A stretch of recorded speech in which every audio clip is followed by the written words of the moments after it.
तांत्रिक आजचे तांत्रिक सत्राचं आयोजन करण्यात आलेलं आहे. आवाज येतोय का नीट? हो येतोय बोलत राहा. तर आपण बऱ्याच वेळा रिचार्ज पीठ अनेक ठिकाणी केलेलं असतं. रेन वॉटर हार्वेस्टिंग साठी असतं किंवा ground water surface ground water साठी सुद्धा. आणि हे करताना त्या बोरवेलची म्हणा किंवा विहिरीची म्हणा किंवा रिचार्ज शाफ्ट, तर ह्याची पुनर्भरण क्षमता आपण म्हणजे रिचार्ज पीठ तर करतो, पण ते नेमकं कितपत फायदेशीर होतं, त्याची कार्यक्षमता किती आहे ते आपल्याला माहित नसतं. आणि मग ते मोजायचं कसं, त्याचा आपल्याला कितपत फायदा होतो, ह्या गोष्टी आपल्याला त्या सत्रामधून तांत्रिकदृष्ट्या जाणून घ्यायच्या आहेत. आणि त्याकरता आपले जलबोध अभियानचे प्रणेते उपेंद्रदादा धोंडे हे आपल्या बरोबर आहेत. आणि आता आपण त्या विषयावर त्यांचे मार्गदर्शन ऐकूयात. दादा. नमस्कार. आजच्या या कार्यशाळेमध्ये सगळ्यांचं स्वागत आहे.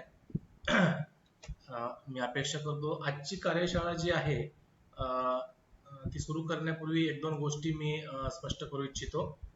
ते म्हणजे ही कार्यशाळा रिचार्ज शाफ्ट कसा बनवतात वगैरे याबद्दल नाही, ठीक आहे, किंवा ही कार्यशाळा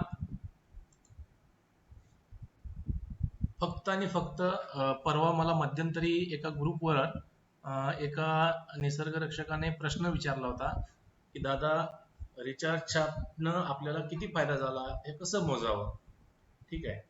तर त्यांना मी त्यावेळेस असं सांगितलं होतं की याच्यामध्ये मी तुम्हाला इंडिव्हिज्युअल उत्तर देण्याच्या ऐवजी मी तुम्हाला एक कार्यशाळा आयोजित करतो आणि त्या माध्यमातून सांगतो, म्हणजे मग तुम्हाला एकट्यापुरतं उत्तर न देता सगळ्यांना त्याचा फायदा होईल, ठीक आहे.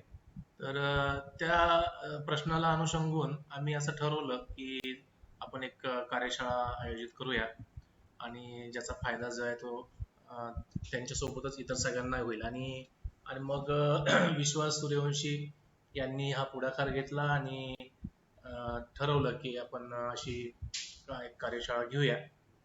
योगायोगानं कार्यशाळेचा विषय असा आहे की बऱ्याच लोकांना त्याची उत्सुकता आहे आणि त्यामुळे अगदी शॉर्ट नोटीसवर सुद्धा मला वाटतं कालच किंवा आज काल संध्याकाळी वगैरे आपण हे प्रसारित केलं आहे, तरी पण बऱ्यापैकी उपस्थिती आहे आणि अजूनही लोक जॉईन होत आहेत. तर चांगली गोष्ट आहे. अशी तांत्रिकतेबद्दलची उत्सुकता असणं फार वक्त्यालाही उत्साह देणार आहे. याच्यामध्ये फक्त एकच अडचण अशी झालेली आहे की मी जे तुम्हाला इथे शिकवणार आहे तर त्याच्यामध्ये ज्या कॅल्क्युलेशन्स किंवा ज्या काही गोष्टी आहेत तर त्याची पीपीटी मला पूर्णपणे बनवता नाही आली. काल आमच्याकडे इथं एक नॅशनल वर्कशॉप असल्यामुळे कालचा अख्खा दिवस त्या वर्कशॉपमध्ये गेला. अगोदर त्या वर्कशॉपमध्ये मी असणं अपेक्षित नव्हतं, त्यामुळे मला असं वाटलं होतं की काल मला वेळ मिळेल, पण तो काही मिळू शकला नाही. आणि त्यामुळे आणि मला कुठल्याही हालतीमध्ये कार्यक्रम पोस्टपोन करणं आवडत नाही, त्याच्यामुळे मी ठीक आहे हरकत नाही बघूया असं म्हणून मी कार्यक्रम काही चेंज केला नाही. पण पीपीटी मात्र ती पूर्णपणे बनवता आली नाही. पण हरकत नाही, आज मी जेवढं काही बोलणार आहे ते सुद्धा काही कमी महत्वाचं नसणार आहे, ते सुद्धा अतिशय महत्वाचं असणार आहे. आणि हे बोलल्याच्या नंतर आज दिवसभरात पुन्हा मला वेळ मिळणारच आहे, तर आज जे काही मी बोललो आणि त्याच्यानंतर तुमच्या ज्या काही शंका प्रश्न येतील तर त्या अनुषंगाने मी तुम्हाला बोरवेलची पुनर्भरण क्षमता कशी मोजायची त्याचं एक फॉर्मॅट किंवा त्याचा एक चार्ट तयार करून मी तुम्हाला सगळ्यांना शेअर करेल. त्याच्यामुळे प्रत्येक जण आपल्या आपल्या ठिकाणी ज्यांनी रिचार्ज शाफ्ट केलेले आहे ते सहजगत्या मोजू शकतील. तर हा आजचा उद्देश आहे. आपण सुरुवात करूया. या पहिल्या स्लाइड मध्ये जे चित्र दाखवलेलं आहे ते आमच्या नागपूर येथील निसर्ग बेट या ठिकाणी केलेल्या रिचार्ज शाफ्टचं आहे. अर्थात तुम्ही रिचार्ज शाफ्टचे अनेक प्रकार बघितले असतील. आता इथे काही जिओलॉजिस्ट मंडळी सुद्धा उपस्थित आहेत, काही कृषी विषयाशी निगडीत नोकरी करणारे किंवा शिक्षण घेणारे अशी पण मंडळी उपस्थित आहे. आणि ही सगळी मंडळी जी आहे त्यांनी रिचार्ज शाफ्ट हा प्रकार अनेकदा बघितला असणार आहे. आणि त्यामुळे रिचार्ज शाफ्ट नेमकं दिसतो कसा हे सांगण्याची आवश्यकता नाही. हे जवळपास आत्ताच्या उपस्थित असणाऱ्यांपैकी सगळ्यांनाच ते माहिती असावं. ठीक आहे.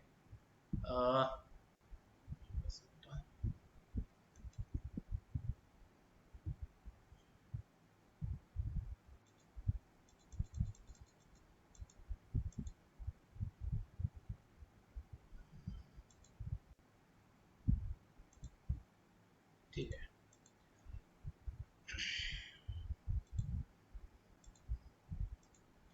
तर जो रिचार्ज शाफ्ट आहे साधारणतः त्याची जी रचना असते ती अशी असते की एक आपलं जे बोरवेल आहे, मुळात शाफ्ट या शब्दाचा अर्थ आहे स्तंभ. स्तंभ म्हणजे उभा बोरवेल. बोरवेलची जी रचना असते ती उभ्या स्वरूपाची असते म्हणून तिला आपण स्तंभ म्हणतो. आणि तो रिचार्ज करण्यासाठी अशा पद्धतीचा स्तंभ वापरला जातो म्हणून त्याला रिचार्ज शाफ्ट, मराठीमध्ये पुनर्भरण स्तंभ असं म्हणतात.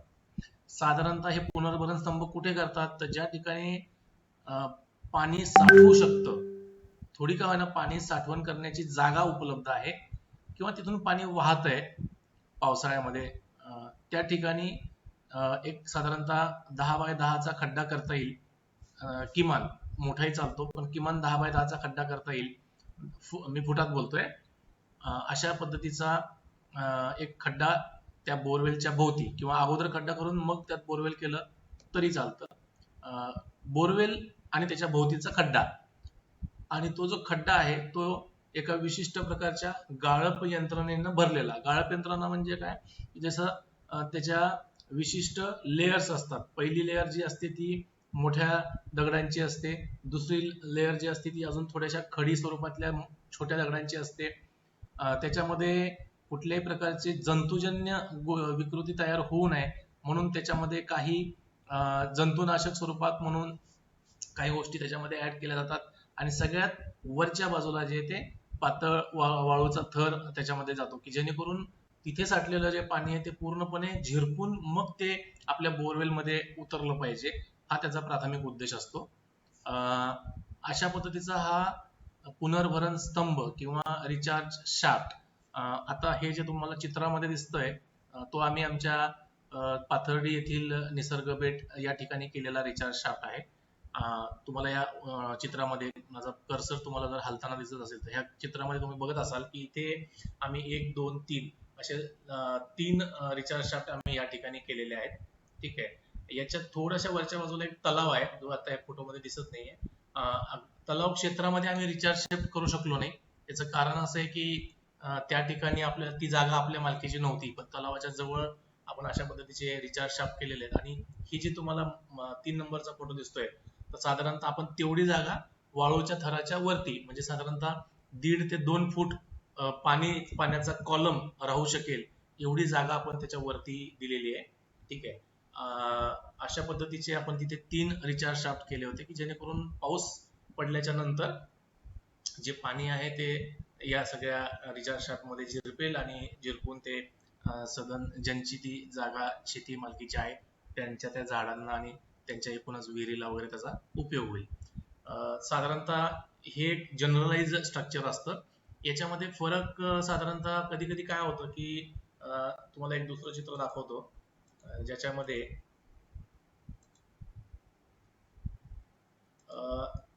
मुळात आपण हे रिचार्ज शाफ्ट नेमकं कोणत्या ठिकाणी करतोय, तिथं जमिनीत मुरण्यासाठी पाण्याची उपलब्धता किती आहे, जमिनीच्या वर किती पाणी तुम्हाला मिळू शकतं की जेवढं पाणी तुम्हाला जमिनीमध्ये टाकायचं आहे. पाणी जमिनीत मुरण्यासाठीची जे काही तुम्ही रिचार्ज शाफ्ट केलेलं आहे त्याचं डिझाईन कसं आहे. आता जे एक तुम्हाला डिझाईन दाखवलं ते फक्त एक प्रकार आहे. असा एकच प्रकार असतो असं नाही, त्याच्या अनेक वेगवेगळे डिझाईन आहेत. त्यातलं तुमचं डिझाईन काय आहे, याच्यातनं एक्झॅक्टली पाणी किती मुरलं आणि ह्या मुरलेल्या पाण्याचा आपल्या परिसराला नेमका फायदा कसा झाला, किती झाला. तर असे काही प्रश्न आहेत की ज्याची उत्तरं आपण आजच्या या कार्यशाळेतनं मिळतील अशी आपली अपेक्षा आहे. आता हे तुम्ही बघा, याच्यामध्ये तुम्हाला 3 चित्र दाखवलेत. आता हे 3ही ठिकाणी रिचार्ज शाफ्टच आहे. पहिल्या फोटोमधला जो रिचार्ज शाफ्ट आहे तो एका इमारतीमध्ये केलेला आहे. तर इमारतीमध्ये म्हणजे काय, तर इथं जागेची मर्यादा फार कमी आहे. कॅचमेंट म्हणून छताचं, इमारतीचा जो छत आहे त्याचं जे रूफ आहे, ते छतावरचा पडलेलं पाणी, हा तो छत म्हणजे कॅचमेंट आहे. आणि जे काही छतावर पाणी पडतं ते पाणी अशा पद्धतीने पाईप मधून ते आणलं जातं. काळ्या रंगामध्ये तुम्हाला जे दिसतंय ते त्याचं फिल्टर आहे. हे पोर्टेबल फिल्टर आहे. असे पोर्टेबल फिल्टर विकत पण मिळतात. पण हे काही कंपल्सरी नाही की पोर्टेबल फिल्टर विकत घेऊनच लावले पाहिजे, आपल्याला बनवता पण येतात. अनेक अनेक प्रकार आहेत त्याच्यामध्ये. तर हे फिल्टर, त्याच्यातनं पाणी जे आहे ते त्या खाली बोरवेल मध्ये जात आहे. इथं तुम्हाला 2 पाईप दिसत असतील. एक पाईप जो आहे तो ओव्हरफ्लो पाईप आहे, की समजा त्याची फिल्टरची क्षमता जी आहे त्या क्षमतेच्या पेक्षा जास्त पाणी जर आलं आणि बोरवेल ते घेऊ शकला नाही, तर अतिरिक्त पाणी ह्या दुसऱ्या पाईप मधनं त्यांनी ड्रेनला जोडलेलं आहे, की जेणेकरून ते वाहून पुढे जाईल किंवा त्यांना स्टोअर करायचं असेल तर स्टोअर करतील वगैरे. आणि हा जो मुख्य पाईप आहे जो खाली ह्या टाकीमध्ये जातोय, तिथे ते त्यांनी त्याचं बोरवेल आहे. हा झाला इमारतीतला. दुसरा एक रिचार्ज शाफ्ट तुम्हाला इथे दिसत असेल, हा आहे उघड्या मैदानावरचा. जसं एखादी गार्डन असते किंवा सोसायटीमध्ये जर थोडीशी मोठी जागा शिल्लक असेल किंवा ऑफिस प्रिमायसेस मध्ये किंवा कुठेही अशा उघड्या ठिकाणी, तर त्या ठिकाणी अर्थात आपल्याला सगळीकडे चिखल करणं किंवा सगळीकडे पाणी जमा होणं अपेक्षित नसतं. मग तिथं काय केलं, पहिल्यांदा पडणाऱ्या पावसाचा उतार आणि सगळ्या गोष्टी बघून त्याला चॅनलाइज केलं जातं. ठीक आहे, चॅनलाइज केलं जातं म्हणजे उतार ओळखून त्या सगळ्या उतारांना जोडून ते पाणी एका ठिकाणी कसं आणता येईल ती जागा शोधली जाते. त्या ठिकाणी असा साधारणतः एक 10x10 असा एक स्टोरेज टँक ज्याला आपण म्हणू शकतो, की असा एक खड्डा केला जातो. ठीक आहे, त्या ठिकाणी त्या खड्ड्यामध्ये पाणी साचल्यानंतर त्याच्या आतल्या बाजूला अशा पद्धतीने एक सिमेंटचं आउटर, त्याला एक प्रोटेक्शन, जेणेकरून कोणी त्याचं, कारण ही सार्वजनिक जागा असते ना, कोणी त्याचं नुकसान करू नये वगैरे म्हणून ते केलं जातं. त्याच्यावरती झाकण पण दिलं जातं आणि त्याच्या आतल्या बाजूला तो बोरवेल असतो. आणि मगाशी जसं सांगितलं त्याच पद्धतीने त्याची रचना असते, की त्याच्यामध्ये फिल्टर असतो, त्या फिल्टर मधनं गाळलेलं पाणी त्या बोरवेल मध्ये जात असतं. तर हा दुसरा प्रकार झाला. हा मैदानातला किंवा सार्वजनिक ठिकाणी, एखाद्या ग्रामपंचायतीचा आवार असेल, एखाद्या दवाखाना किंवा शाळेचं कॉलेजचं मैदानाचा आवार असेल, जिथं ब्युटिफिकेशन हा पण पार्ट त्याच्यामध्ये येतो, की ते प्रॉपर दिसलं पण पाहिजे, त्याचा फायदा पण झाला पाहिजे वगैरे वगैरे असं. काही ठिकाणी अगदी याच्यावरती पूर्ण स्लॅब टाकून ती जागा वापरण्यासाठी सुद्धा उपलब्ध होऊ शकते. तर हे सगळे डिझाईन्स आहेत ना, त्या त्या ठिकाणच्या परिस्थितीप्रमाणे बदलतात. ठीक आहे, की ते दिसावे कसे, त्याच्या पाठीमागची जी थीम आहे ती एकच आहे, ती म्हणजे गाळून जमिनीमध्ये पाणी पाठवणे, ही त्याची कॉमन थीम आहे. आता हा तिसरा तुम्हाला एक दिसतोय इथं, जेसीबी वगैरे उभा आहे, तुम्हाला दिसतोय की ही तलावाची जागा आहे. ठीक आहे, आणि या तलावाच्या जागेत सुद्धा अशा पद्धतीचे बोरवेल आहेत. ठीक आहे, आणि त्यातनं सुद्धा अगदी आधी जे डिझाईन सांगितलं होतं त्याच पद्धतीने इथं काही फारसं ब्युटिफिकेशन करायची गरज नाही. त्याच्यामुळे त्यांनी काही असं सिमेंट कॉन्क्रीटचे प्लॅटफॉर्म वगैरे बांधलेले नाहीयेत. तर त्यामुळे कदाचित बऱ्याच वेळेस काय होतं, की ज्या शासकीय योजना असतात, शासकीय योजनामध्ये एखादं स्ट्रक्चर जेव्हा शासनाचा पैसा खर्च करून तयार केलं जातं, अशा वेळेस ते स्ट्रक्चर जे आहे ते टिकणं पण तितकंच गरजेचं असतं. त्यामुळे तिथे एक प्रोटेक्शन म्हणून लोखंडी प्रोटेक्शन बॉक्सेस असतील किंवा असा सिमेंट कॉन्क्रीटचा प्लॅटफॉर्म असेल वगैरे, अशा काही उपाययोजना तिथे सुद्धा केल्या जातात. त्याच्यावरती सिमेंटचा स्लॅब टाकून त्याला झाकण करणं असेल, कुलूप बंद ठेवायची व्यवस्था असेल, अशा काही पद्धती तिथेही करण्यात येतात.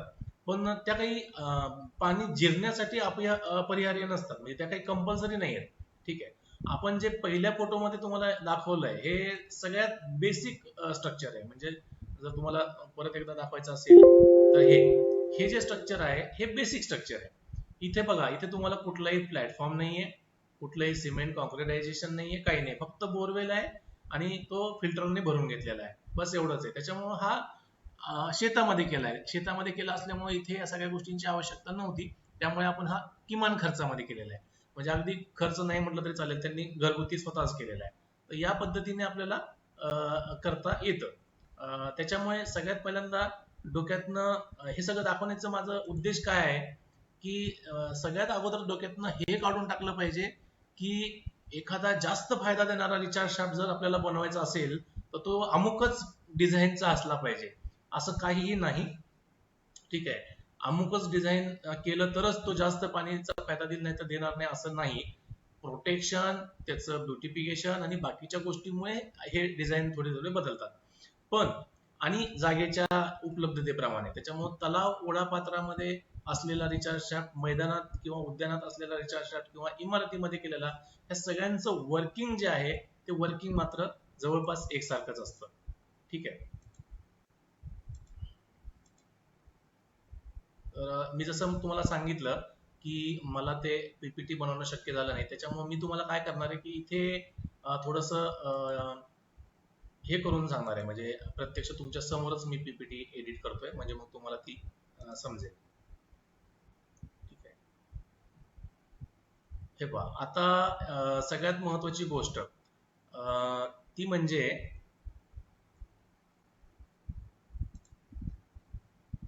आपण जो बोरवेल केलेला आहे, ठीक आहे, या बोरवेल मध्ये एकूण पाण्याची उपलब्धता किती. आता तुम्हाला जसं बघितलं की तुम्ही इमारतीमध्ये बोरवेल केलं तर पाण्याची उपलब्धता किती आहे, तर तुमच्या छताचा जो आकार आहे त्या छताच्या आकाराप्रमाणे, बरोबर.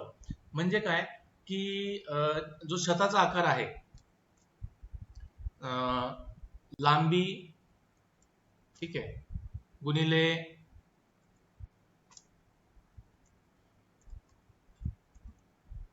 रुंदी गुणिले उंची, म्हणजे साधारणतः आपण जे एखाद्या पाणलोटामध्ये पर्जन्य जलाद्वारे उपलब्ध पाण्याची क्षमता काढण्याचा जो काही फॉर्म्युला वापरतो, त्या फॉर्म्युल्यातनं आपण काय करायचं की लांबी गुणिले रुंदी गुणिले किती एम पाणी त्या छतावरती साठू शकतं, त्याच्या आधारे त्या छतावर समजा 20 मिलीमीटर पाऊस झाला तर त्या 20 मिलीमीटर मध्ये साधारणतः एक 100 स्क्वेअर मीटरचं छत आहे, तर 100 स्क्वेअर मीटर गुणिले जे मिलीमीटर जेवढा पाऊस झालेला आहे त्याला मीटर मध्ये कन्वर्ट करा.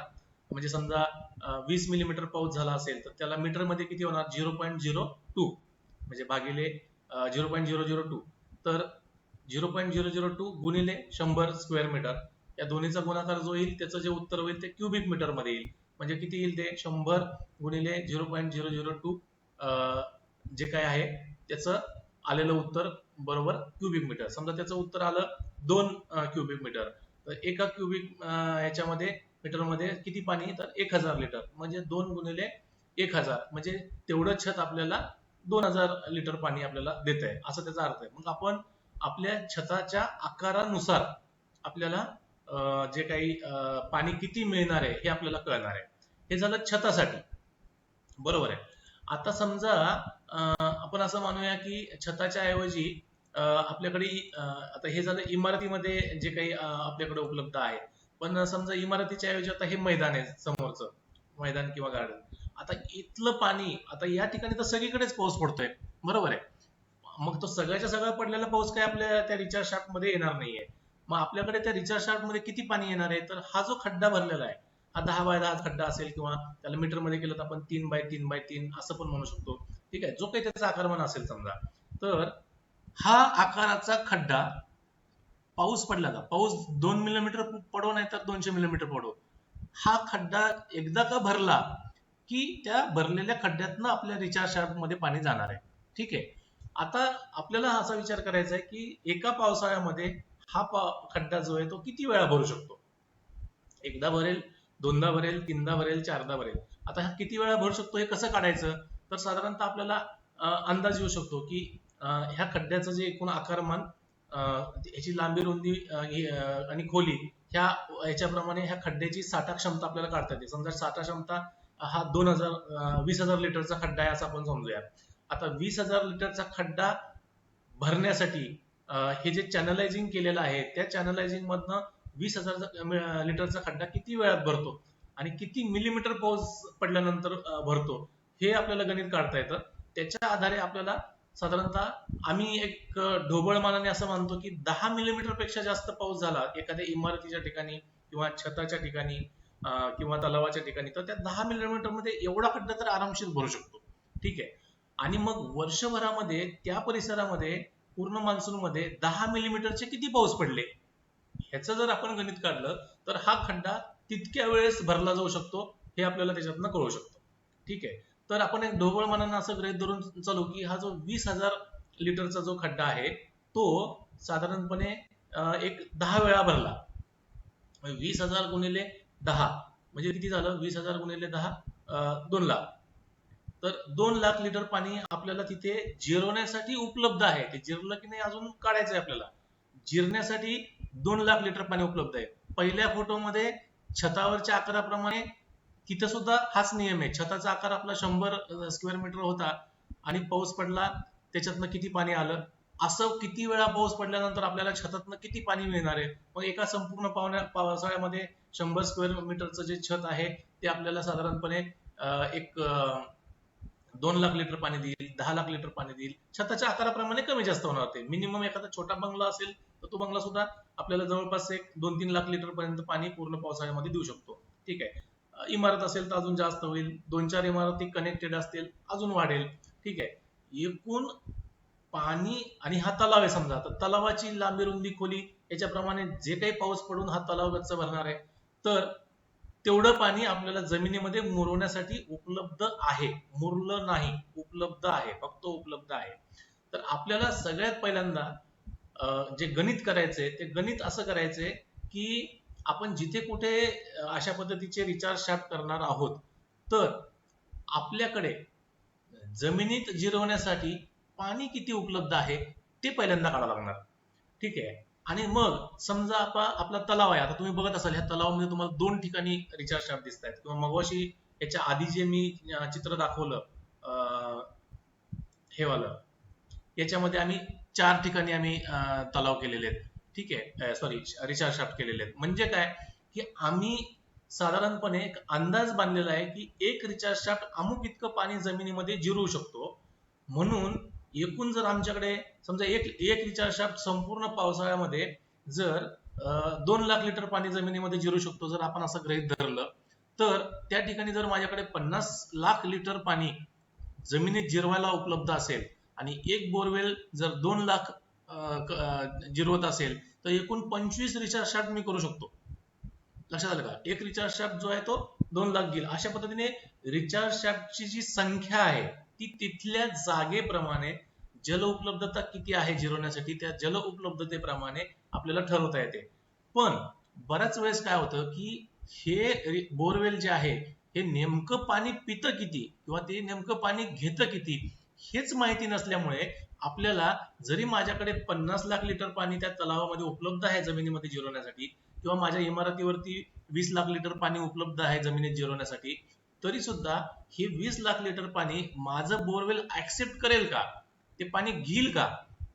बऱ्याच वेळेस असं होतं. तुम्हाला एक उदाहरण सांगतो मी. पुण्यामध्ये केंद्रीय विद्यालय येरोडा या ठिकाणी, तेव्हा आमचं ऑफिस येरोड्याच्या त्या ठिकाणी असताना केंद्रीय विद्यालय येरोडा या ठिकाणी आम्हाला रेन वॉटर हार्वेस्टिंग पॉसिबल आहे का हे बघण्यासाठी बोलवलं. आम्ही तिथे गेल्यानंतर आम्ही तिथले जी बोरवेल तिथली काही माहिती घेतली आम्ही आणि ती माहिती घेतल्यानंतर असं लक्षात आलं की त्या ठिकाणी वर्षभर त्या बोरवेलमध्ये एकूण पूर्ण वर्षभर पाण्याची जी पातळी आहे ती 2 मीटर असते. जमिनीपासून खाली 2 मीटर. म्हणजे तुम्ही विचार करा वर्षभर म्हणजे उन्हाळ्यात सुद्धा, जर उन्हाळ्यात सुद्धा पाणी आणि त्याचा वापर कंटिन्यू चालू आहे, शाळेच्या सगळ्या त्या कामासाठी ते पाणी वापरतात देखील, मग पाणी वापरलं तरी ते 2च मीटर राहते. याचाच अर्थ त्याला खालून ऍक्विफर जो आहे तो स्ट्रॉंग आहे त्याला.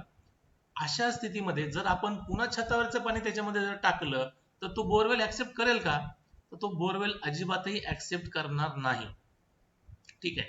म्हणून आम्ही त्या ठिकाणी त्यांना सांगितलं की इथे जरी तुम्ही रेन वॉटर हार्वेस्टिंग केली फ्युचरसाठी म्हणून तुम्हाला करायचे असेल तर जरूर करा, पण याचा अर्थ तिथे तेवढं पाणी जिरेलच असं नाही. हा, भविष्यात जर त्या ऍक्विफर मधलीच पाण्याची पातळी अजून खूप सारे बोर झाले आणि तेवढ्या प्रमाणामध्ये पुनर्भरण होत नाही किंवा तेवढ्या प्रमाणामध्ये जलदर सस्टेन झाला नाही तर मग त्या ठिकाणी काय होऊ शकतं की पाण्याची पातळी खाली जाते आणि तेव्हा तुम्हाला या रेन वॉटर हार्वेस्टिंगचा फायदा होऊ शकतो. पण आज मी तिला इमिजिएटली त्याचा फायदा 0 असेल आणि मग तुम्ही ठरवा रेन वॉटर हार्वेस्टिंग करायचं की नाही करायचं. आता तुम्ही एक दुसरी गोष्ट बघितली असेल की शासनाने सगळ्या शासकीय इमारतींवर किंवा अनेक ठिकाणी रेन वॉटर हार्वेस्टिंग कंपल्सरी असं म्हटलेलं आहे अनेक इमारतींवरती वगैरे. आता हे कंपल्सरी का म्हटलेलं आहे? तर आता कंपल्सरी म्हटलं याचा अर्थ जिथे जिथे रेन वॉटर हार्वेस्टिंग केलं जाईल ते लगेचच त्या जलधाराला अमुक लाख लिटर इतकं पाणी देईल असं काही नाही.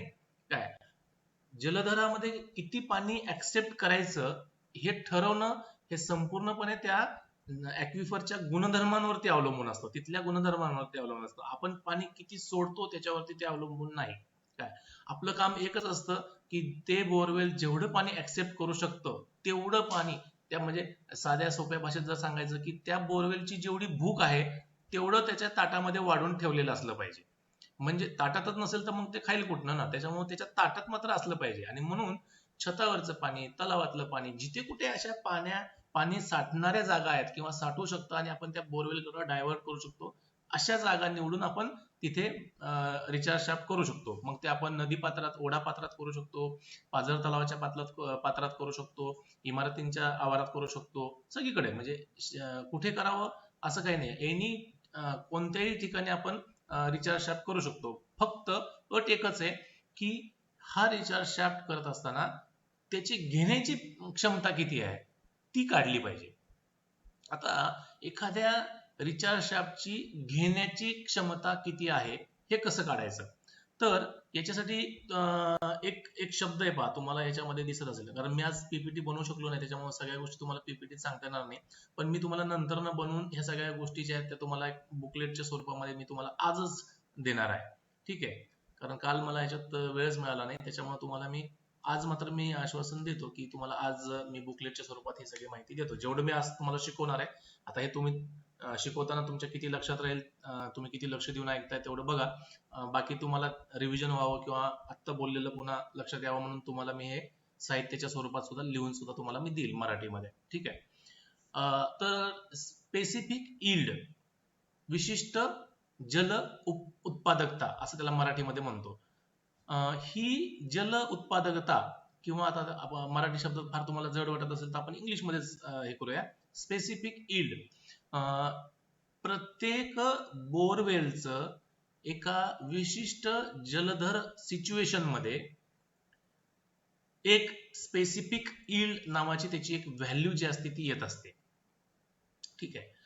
आता बघा, इथं मी एक एक्झाम्पल म्हणून वापरलेलं आहे 1.34. आता हे जे 1.34 हा जो आकडा आहे, हा मी एका गावात जी केस स्टडी मी तुम्हाला आता याच्यामध्ये तुम्हाला लिहून पाठवणार आहे, तर त्या गावामध्ये 10 वेगवेगळ्या ठिकाणच्या बोरवेलवरती आम्ही पंपिंग टेस्ट केल्या. आता पंपिंग टेस्ट म्हणजे काय की एक बोरहोल 3 तासाकरता कंटिन्युअस चालू ठेवून एका विशिष्ट डिस्चार्ज लिमिटवर त्याच्या पाण्याच्या भूजलाची पातळी, आता जेव्हा बोरवेल पंपिंग चालू होतं तेव्हा पाण्याची पातळी खाली खाली खाली खाली जाते, मग त्याची वॉटर लेवल मोजली जाते आणि ती जी वॉटर लेवल जशी जशी खाली जाते तसं साधारणतः त्याच्या 1 मिनिट, 3 मिनिट, 5 मिनिट, अर्धा तास, 1 तास अशा पद्धतीने त्याच्या रिडिंग घेतल्या जातात जेव्हा चालू असतं तेव्हा. आणि मग 3 तासानंतर ते पंप स्टॉप केला जातो. आता 3 तासानंतर काही बोरवेल ची पाण्याची पातळी ही 5 मीटर खाली जाईल, काही बोरवेलची पाण्याची पातळी ही 25 मीटर खाली जाईल, काही बोरवेल तर 3 तास चालणारच नाहीत, 3 तासाच्या आतच ते पाणी देण्याचं बंद करतील. ठीक आहे. तर बोरवेलच्या खोलीनुसार आपल्याला कळेल की किती पाणी खाली गेलं. आम्ही इंग्रजीमध्ये त्याला ड्रॉडाऊन असा शब्द वापरतो. ड्रॉडाऊन म्हणजे काय, विशिष्ट वेळेमध्ये विशिष्ट रेटनं जेव्हा तुम्ही पंपिंग केलं त्यावेळेस, आता समजा पंपिंग करताना जर आपण समोर एक बकेट लावली त्या पंप समोर, तर आपल्याला कळू शकतो की आता ही 20 लिटरची बकेट आहे, ही किती मिनिटामध्ये भरली. आता समजा 20 लिटरची जी बकेट आहे ती 10 मिनिटं लागली ती भरायला, तर त्याचा अर्थ काय होतो की एका मिनिटामध्ये 2 लिटर पाणी पडत होतं त्याच्यामध्ये. ठीक आहे. किंवा याच पद्धतीने आपण त्याचा रेट मोजला की 3 तास मी पंप चालवला आणि प्रति मिनिट 60 लिटर किंवा प्रति मिनिट 50 लिटर, ते पंपची जी कॅपॅसिटी असेल त्याप्रमाणे ते बदलणार. 5चा पंप असेल तर त्याची कॅपॅसिटी वेगळी असणार, 3ची मोटर असेल तर वेगळी असणार. त्याच्या पुढे ऑरिफिस पाईप जो असतो, म्हणजे ज्या पाईप मधनं पाणी फेकलं जातं, तो 1.5चा पाईप आहे का 2चा पाईप आहे का काय, त्याच्याप्रमाणे पण बदलणार. ते मोजण्याची व्यवस्था असते, त्याची चित्र वगैरे तुम्हाला मी देईल. तर एका मिनिटाला किती पाणी फेकलं आणि एका मिनिटाला त्याच्या ग्राफवरती प्लॉट केलं जातं. एका बाजूला आपण वेळ प्लॉट केली जाते की एवढ्या वेळेमध्ये एकूण समजा 3 तास मोटर चालली ना, तर 1 पासून ते सावित्रिक 18 म्हणजे 180 मिनिट. तर 1 पासून 180 मिनिट हे एक्स ऍक्सिस वर आणि वाय ऍक्सिस वरती किती पाणी कसं कसं खाली गेलं ते प्लॉट केलं जातं आणि त्याचा ग्राफ काढला जातो, त्याचा स्लोप काढला जातो. आणि त्याच्यासाठी एक फॉर्म्युला आहे. त्या फॉर्म्युल्यावरनं त्या फॉर्मेशनची ट्रान्समिसिव्हिटी निघते. ट्रान्समिसिव्हिटी म्हणजे टी व्हॅल्यू निघते. टी व्हॅल्यू म्हणजे काय असतं की त्याच्यामध्ये पाणी जलधरातनं वाहण्याचा वेग कसा आहे, की एका ठिकाणावरून दुसऱ्या ठिकाणी ते किती वेळात जातं, किती फास्ट जातं, किती स्लो जातं, हा फॉर्म्युला त्याच्यामध्ये दिला जातो. आणि हे झालं टी काढण्याचा. आणि तसंच स्पेसिफिक यील्ड काढण्याचा सुद्धा फॉर्म्युला आहे. त्याच्यावरनं ते जे बोरवेल आहे त्याची क्षमता सांगते की माझा जलधर किती स्ट्रॉंग आहे, हे ह्या स्पेसिफिक यील्ड व्हॅल्यूवरनं कळतं. आणि मग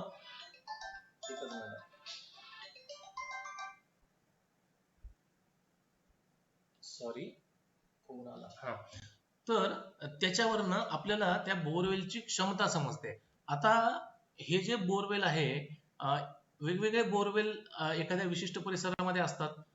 ते कमी पाणी देतील, जास्त पाणी देतील, पण तिथलं जे जलधर आहे त्याची जे गुणधर्म आहेत ते काही फार शॉर्ट डिस्टन्सवर बदलणार नाहीत.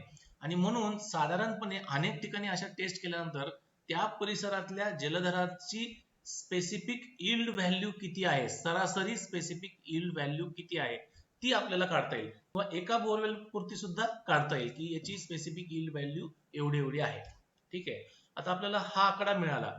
समजा तुमच्याकडे तो आकडा उपलब्ध नसेल तर तो सरकारी आकडेवारीमध्ये आम्ही ज्या टेस्ट केल्या असतात एका विशिष्ट एरिया करतात त्याची आकडेवारी पण उपलब्ध असते, आपल्यालाही काढता येते. आणि मग हा जो फॉर्म्युला आहे या फॉर्म्युल्यामध्ये त्याला टाकायचं. म्हणजे कसं की आपण जे बोरवेल केलेलं आहे त्याची उन्हाळ्यामध्ये स्थिर पातळी, स्थिर भूजल पातळी, ज्याला आम्ही इंग्रजीमध्ये स्टॅटिक वॉटर लेवल असं म्हणतो, स्थिर पातळी किती होती उन्हाळ्यामध्ये. जमिनीपासून खाली समजा आपण गृहीत धरू 5 मीटर होती. ठीक आहे. पावसाळा झाला, पावसाळ्यानंतर पाणी भरलं त्याच्यानंतर परत पुढचा उन्हाळा आला, त्याच्या थोडंसं आधी म्हणजे डिसेंबर नंतर, डिसेंबर, जानेवारी, फेब्रुवारी, मार्च, ह्या काळामध्ये स्थिर पाण्याची पातळी किती होती, जेव्हा उपसा वगैरे चालू नसतो त्यावेळेसची ही पातळी घ्यायची असते, ती किती होती. म्हणजे पाऊस पडण्याच्या अगोदर आणि पाऊस पडल्यानंतर हे सगळं पाणी जिरल्याच्या नंतर त्याचा जो काही वापर व्हायचा आहे त्याच्यानंतर एक्झॅक्टली ती पाण्याची पातळी किती आहे, ह्या दोन पातळ्यांमध्ये असलेला फरक जो आहे त्याला या स्पेसिफिक यील्ड व्हॅल्यूनी गुणाकार केल्याच्या नंतर तुम्हाला त्या ठिकाणचा रिचार्ज मिळतो, की एवढा सेंटीमीटर रिचार्ज जो आहे तो एवढा मीटर रिचार्ज जो आहे तो आपल्याला जमिनीमध्ये गेलेला आहे. तर अशा पद्धतीने आपल्याला समजा त्या संपूर्ण परिसरात, आता याच्यात दोन गोष्टी आहेत, माझं जे बोरवेल आहे ते नेमकं किती पाणी त्याने शोषून घेतलं हे काढण्यासाठी आपल्या भोवतीचा असलेला एकूण तो खड्डा आहे समजा तो किती वेळा भरतो आणि किती रिकामा होतो याच्यावरून तुम्ही काढू शकता. आणि ही एखाद्या मोठ्या स्केलवर जर तुम्हाला काढायचं असेल, समजा एक पाणलोट तिथे 100 अशा पद्धतीचे बोरवेल आणि तुम्हाला सगळ्यांचं काढायचं, आता सगळ्याच ठिकाणी तुम्ही किती पाणी जमा झालं वगैरे बघू शकत नाही. मग अशा ठिकाणी तुम्ही तिथली स्पेसिफिक यील्ड व्हॅल्यू काय होती आणि तिथे वॉटर लेवल फ्लक्च्युएशन काय होतं हे जर काढलं, मी तुमच्याकडे प्री मान्सून पोस्ट मान्सूनच्या ग्राउंड वॉटर लेवल भूजल पातळीच्या ची निरीक्षणं जर तुमच्याकडे उपलब्ध असतील तर तुम्हाला तिथला रिचार्ज जो आहे तो नेमकेपणानं काढता येऊ शकतो. हा त्याचा एक भाग झाला. आता आपण पुढचं बघूया. समजा या ठिकाणी तुम्ही एक वॉटरशेड पकडा तुम्ही. आणि बऱ्याच वेळेस मला असा प्रश्न विचारला जातो की दादा आम्ही बोरवेल पण केलं, आमच्या छतावरचं सगळं पाणी ते त्याच्यामध्ये जातंय आणि साधारणतः ते सगळंच्या सगळं त्याच्यामध्ये जात आहे, म्हणजे ओव्हरफ्लो काहीच होत नाहीये, आमचं निरीक्षण आहे ते ओव्हरफ्लो अजिबातच होत नाहीये. अशा वेळेस तुम्ही काय करू शकता की छतावरच्या पाण्याचं आकारमान किती होतं, 2 लाख लिटर. एकदा पाऊस पडला की 2 लाख लिटर पाणी माझ्याकडे होतं. आणि मग किती वेळा किती भरणं झालं त्याचं, किती वेळा ते भरलं गेलं, तर ते आपले जे पावसाचे 10 मिलीमीटर पेक्षा जास्त पाऊस पडलेले एकूण सरासरी दिवस किती होते याची आकडेवारी आपल्याला मिळू शकते. तर आपण किंवा बऱ्याच वेळेस काय करतात की अंदाजपंचे 8 भरण, 10 भरण, 20 भरण असं आपण पकडतो. तर समजा एक 10 भरण पकडले तर 2 लाख लिटर गुणिले 10, तर तेवढं पाणी माझ्या बोरवेल मध्ये गेलं. ठीक आहे, एवढं पाणी त्या बोरवेलनं एक्सेप्ट केलं हे अतिशय सहज कळतं. किंवा तो जो आपला खड्डा होतो तो किती वेळा भरला, खड्ड्याचं लांबी रुंदी खोली माहिती आहे, तेवढ्या वेळा भरला, तेवढं पाणी जमिनीमध्ये गेलं, ओव्हरफ्लो झालं नाही. जर निरीक्षण असेल तर, समजा तुमच्याकडे निरीक्षण करायला वेळ नाही, तुम्हाला माहित नाही ओव्हरफ्लो झालं की नाही झालं वगैरे, अशा वेळेस ही स्पेसिफिक यील्डचा जो फॉर्म्युला आहे तो कामाला येतो. त्याच्यावरनं कळतं की हा एवढं स्पेसिफिक यील्ड आहे ना, तर एवढं सेंटीमीटर पाणी प्रतिदिन ते घेऊ शकतं.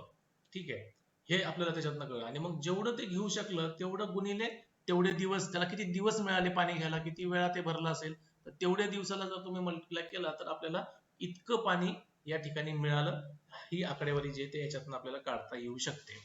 आता याच्यात एक दुसराही असा एक भाग आहे की ठीक आहे, मला समजलं माझं बोरवेल किती पाणी पितंय, हे मला कळालं. पण होतं असं कधी बऱ्याच वेळेस की मी माझ्या शेतामध्ये बोरवेल करतो किंवा माझ्या इमारतीमध्ये बोरवेल करतो किंवा काय, पण होतं असं की ते पाणी तर सगळं पितं, पण त्याची जी म्हणलं वॉटर लेवल फ्लक्च्युएशन जे म्हणलं ना, की ती व्हॅल्यू येत नाहीये. कशी येत नाहीये? आता समजा मी प्री मान्सून मध्ये जर मोजलं तर माझ्या प्री मान्सून मधली पाण्याची पातळी जी आहे ती 5 मीटर होती समजा, आणि त्याच्यात मी रोज ऑब्झर्वेशन करतोय की जेवढं पाणी येतंय तेवढं सगळं त्याच्यामध्ये जातंय.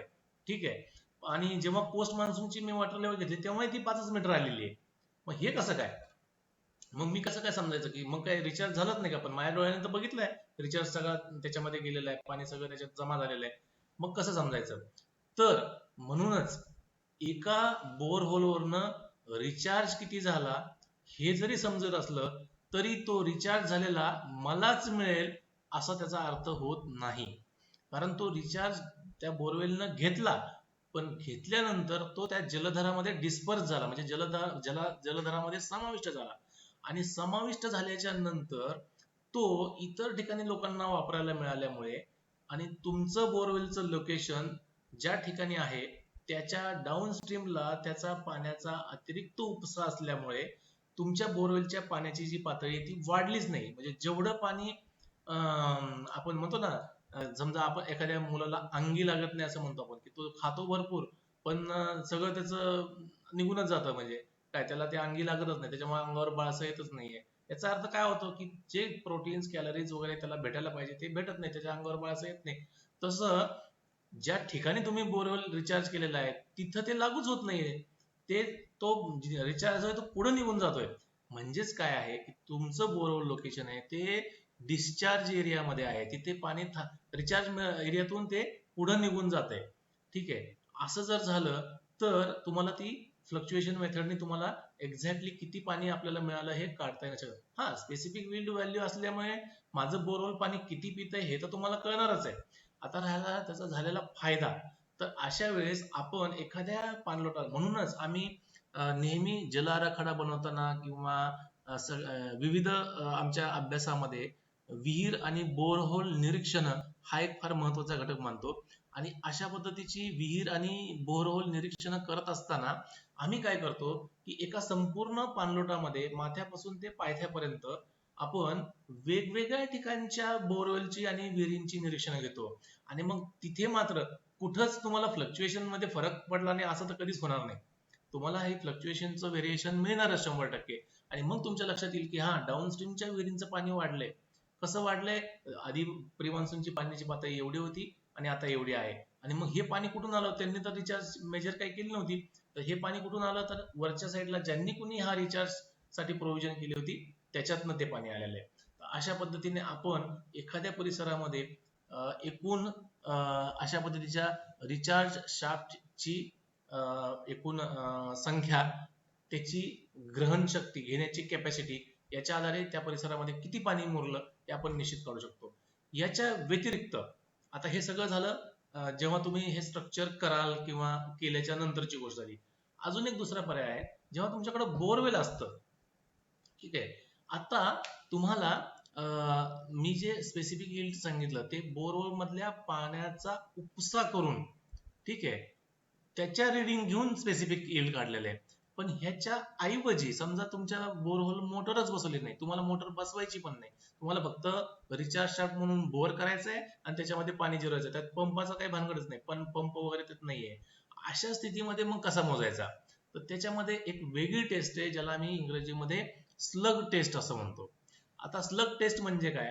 तर स्लग टेस्ट म्हणजे आपण या आधीच्या टेस्टमध्ये ती पंपिंग टेस्ट होती, म्हणजे त्याच्यातनं जमिनीतनं पाणी काढलं होतं. ही जी स्लग टेस्ट आहे, ह्या स्लग टेस्ट मध्ये काय करायचं की तुमचं जे बोरहोल होतं त्या बोरहोल मध्ये पहिल्यांदा एक अं, त्याची स्थिर पातळी मोजून घ्यायची. जमिनीपासून समजा एक बोरहोल, जसं मी मगाशी सांगितलं ना की येरवड्यामध्ये ते जमिनीपासून 2च मीटर होतं आणि त्याच्यामुळे तिथे पुन्हा त्याच्यामध्ये पाणी टाकणं शक्य नव्हतं. पण समजा एखाद्या ठिकाणी असं बोरहोल असेल की त्याचं प्री मॉन्सूनची वॉटर लेवल जी आहे ती जी आहे ती पावसाळ्यामध्ये वरती येते आणि उन्हाळ्यात पुन्हा तितकीच खाली जाते. हा जर डिफरन्स तुमच्याकडे असेल तर येस, त्याच्यामध्ये पाणी घेण्यासाठी जागा आहे एवढं आपल्याला कळू शकतो. आता किती पाणी पितो ते पण काढायचं आहे आपल्याला. ते काढण्यासाठी काय करायचं, खास करून पाऊस नसलेल्या कालावधीमध्ये जेव्हा बोरवेलची पाण्याची पातळी खूप खाली असते, अशा वेळेस आपण काय करायचं, त्याच्यामध्ये एक 40 लिटरचा पाण्याचा ड्रम तो घेऊन ते 40 लिटर पाणी जे आहे ते त्या बोरहोल मध्ये टाकायचंय. अगोदर त्याची स्थिर पातळी मोजून ठेवायची. समजा स्थिर पातळी आपण मानून चालू की 20 मीटर, जमिनीपासून भूपृष्ठापासून खाली 20 मीटरवर पाण्याची लेवल त्या बोरहोल मध्ये होती किंवा अगदी कोरडं होतं, जे काय असेल ते. त्याच्यानंतर हे 40 लिटर पाणी जे त्या बोरहोल मध्ये टाकायचं. समजा बोरहोल पूर्ण कोरडा असेल तर कदाचित 40 लिटर पेक्षा जास्त टाकावं लागेल. अगदी 200 लिटर पर्यंत सुद्धा आम्ही टाकलेलं आहे. किती लिटर टाकावं याचं काही बंधन नाही, पण मिनिमम 40 लिटर लागतंच. ठीक आहे. साधारणतः जो पूर्ण समजा आपलं 100 फुटाचं बोरहोल आहे तर पाय आर स्क्वेअर याच्याप्रमाणे त्या बोरहोलचं व्हॉल्यूम आपल्याला काढता येतं. म्हणजे त्यात किती पाणी बसतं हे आपल्याला कळू शकतं. त्याच्या आधारे तुम्ही किती लिटरचा स्लग टाकायचा हे तुम्ही ठरवू शकता. आम्ही मिनिमम 40 ते मॅक्झिमम 200 लिटर पर्यंतचा टाकतो, तेवढा आम्हाला पुरेसा होतो. अनेक ठिकाणी खूप ड्राय असल्यावर 200 लिटर, अदरवाईज 40 लिटर. 40 लिटरचा स्लग पाणी एकदम तुम्ही त्याच्यामध्ये टाकलं की नॅचरली काय होईल की एकाएकी तर ते जिरणार नाही. टाकलं आणि जिरून गेलं असं नाही होणार, काही ना काही प्रमाणात पाण्याची पातळी वर टाकल्याबरोबर त्याची पाण्याची पातळी मोजायला सुरू करायचं. मग टाकल्याबरोबर ते काय करेल समजा एक स्लग टाकला तर जी अगोदर 25-20 मीटर वरती पाण्याची पातळी होती ती 10 मीटर वर येईल, वरती येईल. आता मी मोजली पहिल्या मिनिटाला 10 मीटर आहे. आता त्या बोरहोलच्या कॅपॅसिटी प्रमाणे त्यानं पाणी प्यायला सुरुवात केली. जसं जसं पाणी प्यायला सुरुवात करेल तसं तसं ती 10 मीटरवर आलेली पाण्याची पातळी पुन्हा हळूहळू खाली खाली खाली जायला सुरू होईल.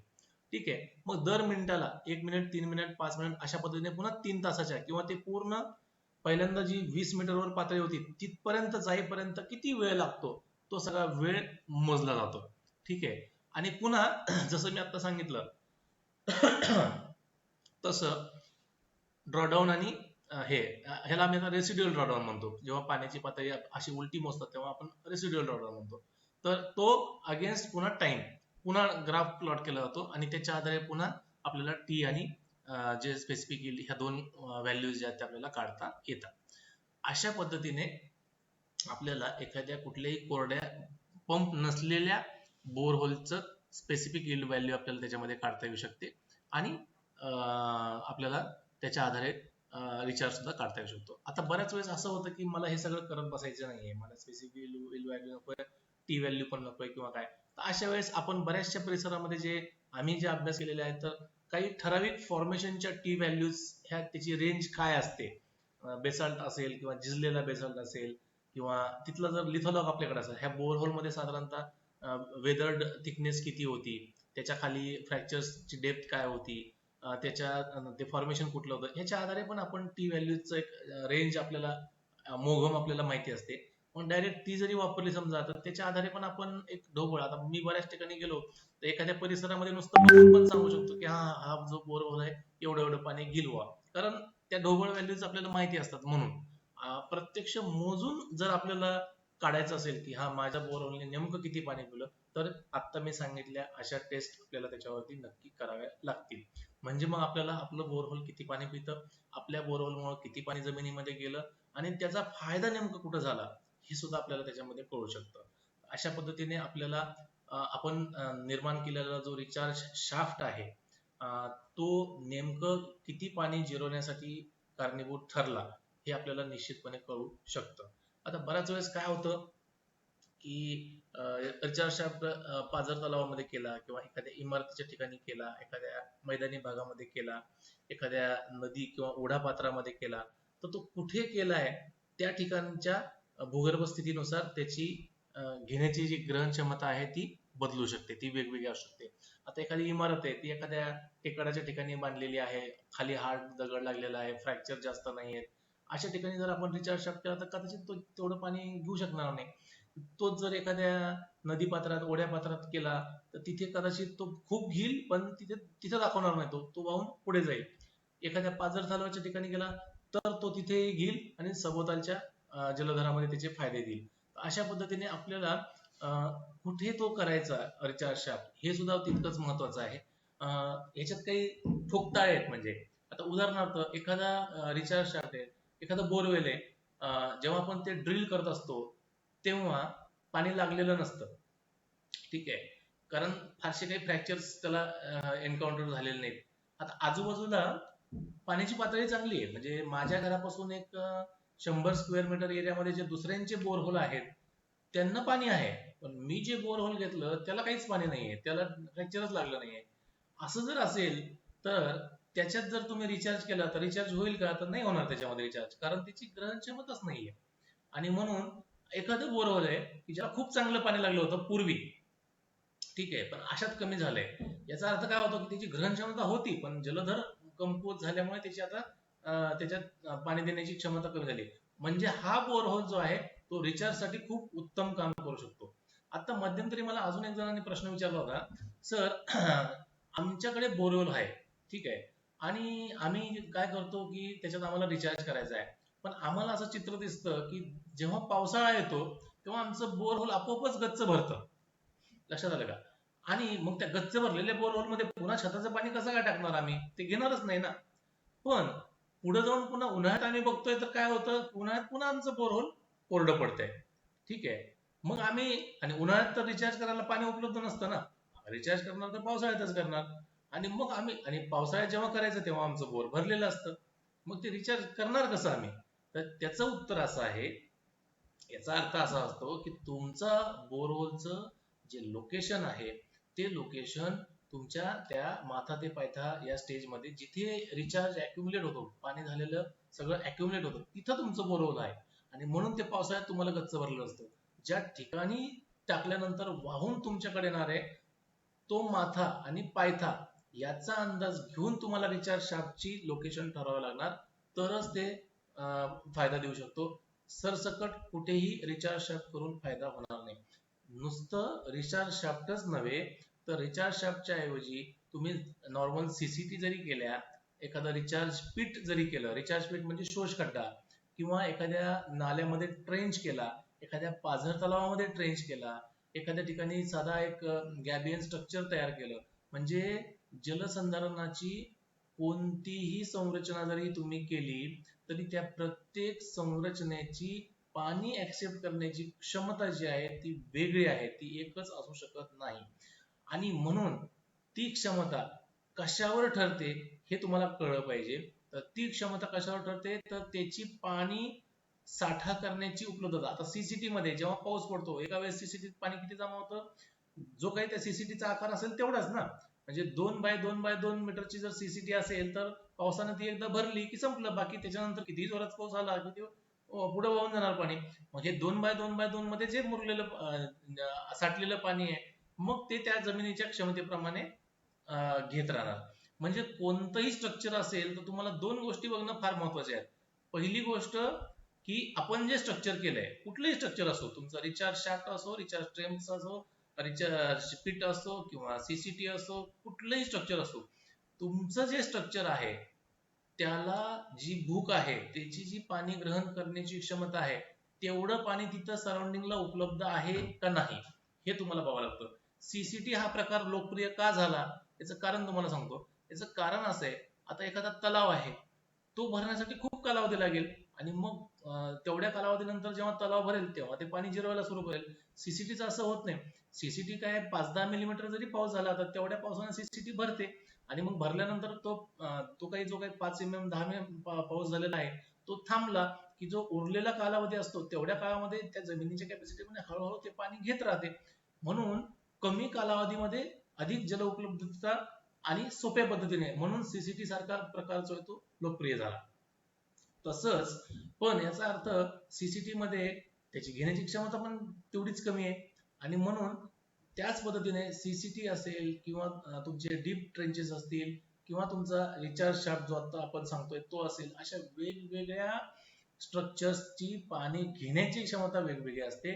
आणि मग त्याची क्षमता जेवढी आहे त्याप्रमाणे आपल्याला त्याला देण्याची व्यवस्था करायला लागेल.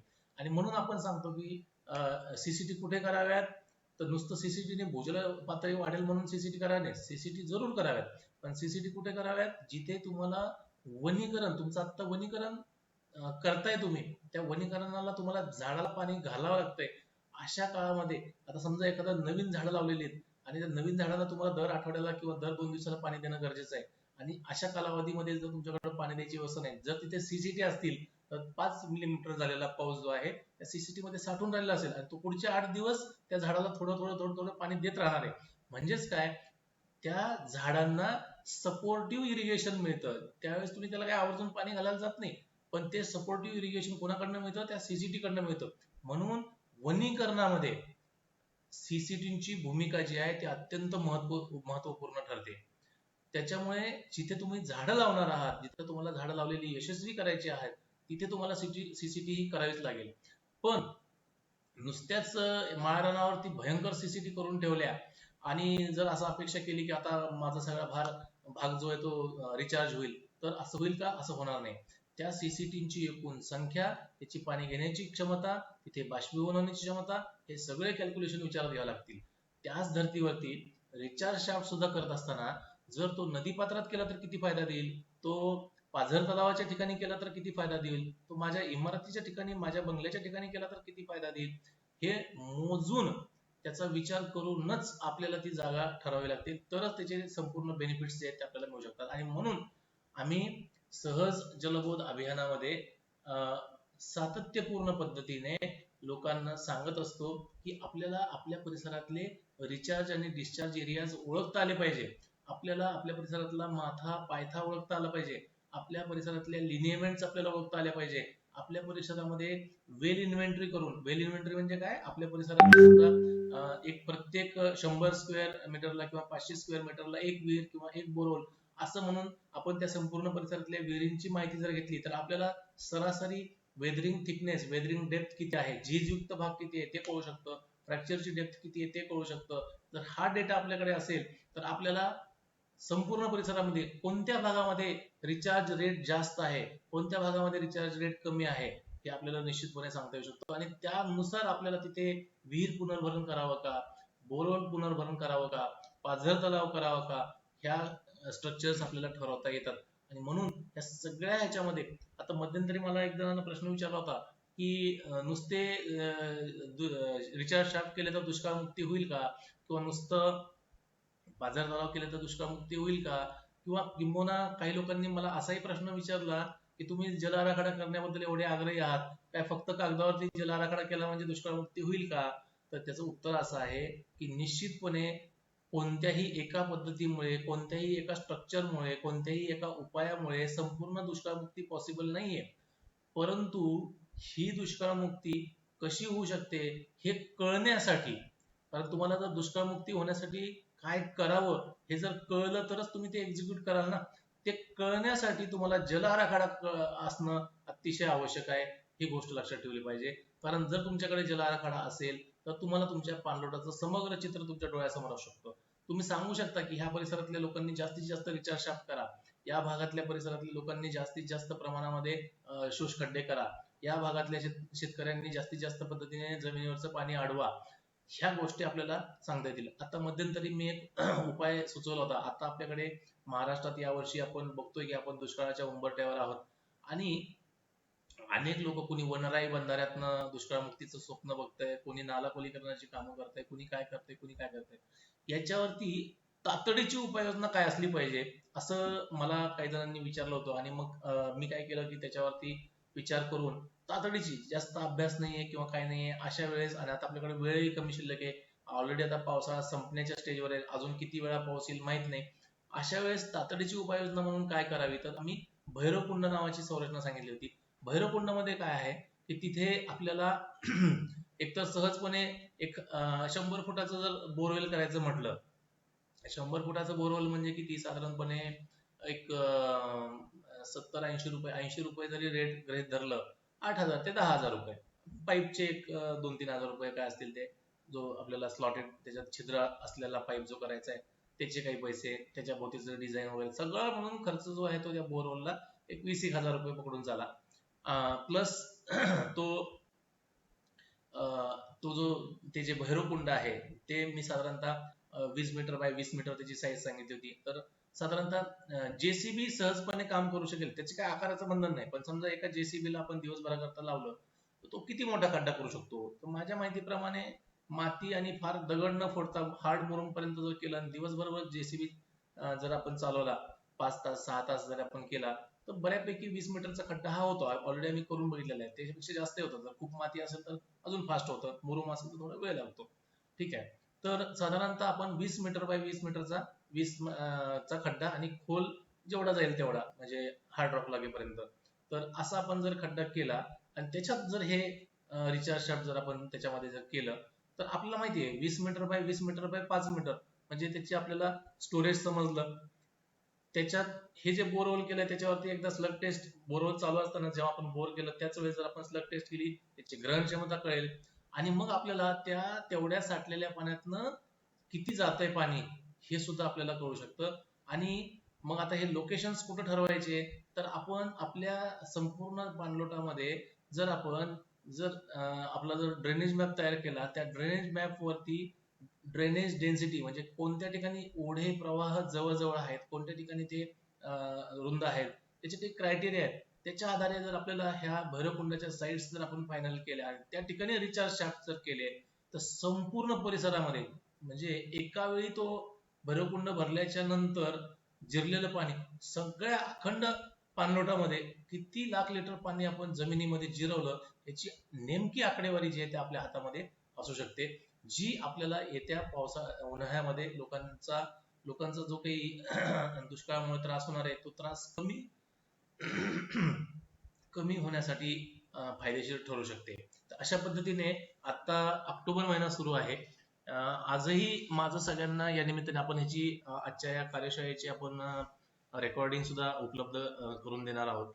तर ह्याच्या माध्यमातून मी सगळ्यांना आवाहन करू इच्छितो की आपण तातडीनं कुठलाही वेळ न घालवता भैरवकुंडाच्या रचनेसाठी पुढाकार घ्यावा. त्याच्यामध्ये रिचार्ज शाफ्ट जरूर करावा. ते भैरवकुंड कसं असावं, त्याच्यामध्ये रिचार्ज शाफ्ट कसं असावं, त्याचं डिझाईन, ठीक आहे. आणि हे पाण्याचं जे मोजमाप जे तुम्हाला आता मी सांगतोय हे सगळं पॉम्पलेटच्या स्वरूपात, ब्रोशरच्या स्वरूपात, अतिशय कमी शब्दामध्ये आणि चित्राच्या सहाय्याने ब्रोशरच्या स्वरूपात तुम्हाला मी आज संध्याकाळपर्यंत, आज ज्यांनी अटेंड केलेलं आहे त्यांनी विश्वास सूर्यवंशी किंवा मला संपर्क करावा जर आज संध्याकाळपर्यंत तुम्हाला मिळालं नाही तर तुम्हाला मी हे आज संध्याकाळपर्यंत सगळ्यांना प्रोव्हाइड करेल. ते ब्रोशर तुम्ही घ्यावं. आजची ही कार्यशाळा नुसती ऐकली आणि सोडून दिली असं न करता तुम्हाला जिथे जिथे म्हणून शक्य असेल त्या ठिकाणी तुम्ही अशा पद्धतीचे भैरवकुंड करावेत आणि पाणी इन्स्टंटली तात्काळ जमिनीमध्ये जितकं जिरवता येईल तेवढं जिरवण्याचा प्रयत्न करावा. तुम्ही जे काही पाणी, ऑलरेडी आपल्याला उशीर झालेला आहे, जे काही पाणी तुम्ही जमिनीमध्ये जिरवलेलं आहे ते पाणी तुमच्या सभोवतालच्या परिसरातील तुमचे जे शेतकरी बांधव आहेत त्यांचा जो उन्हाळ्यात होणारा जो त्रास आहे तो कमी करण्यासाठी निश्चितपणे कारणीभूत ठरू शकतो. अशा आवाहन करून आजचं माझं हे संबोधन मी इथे थांबवतो.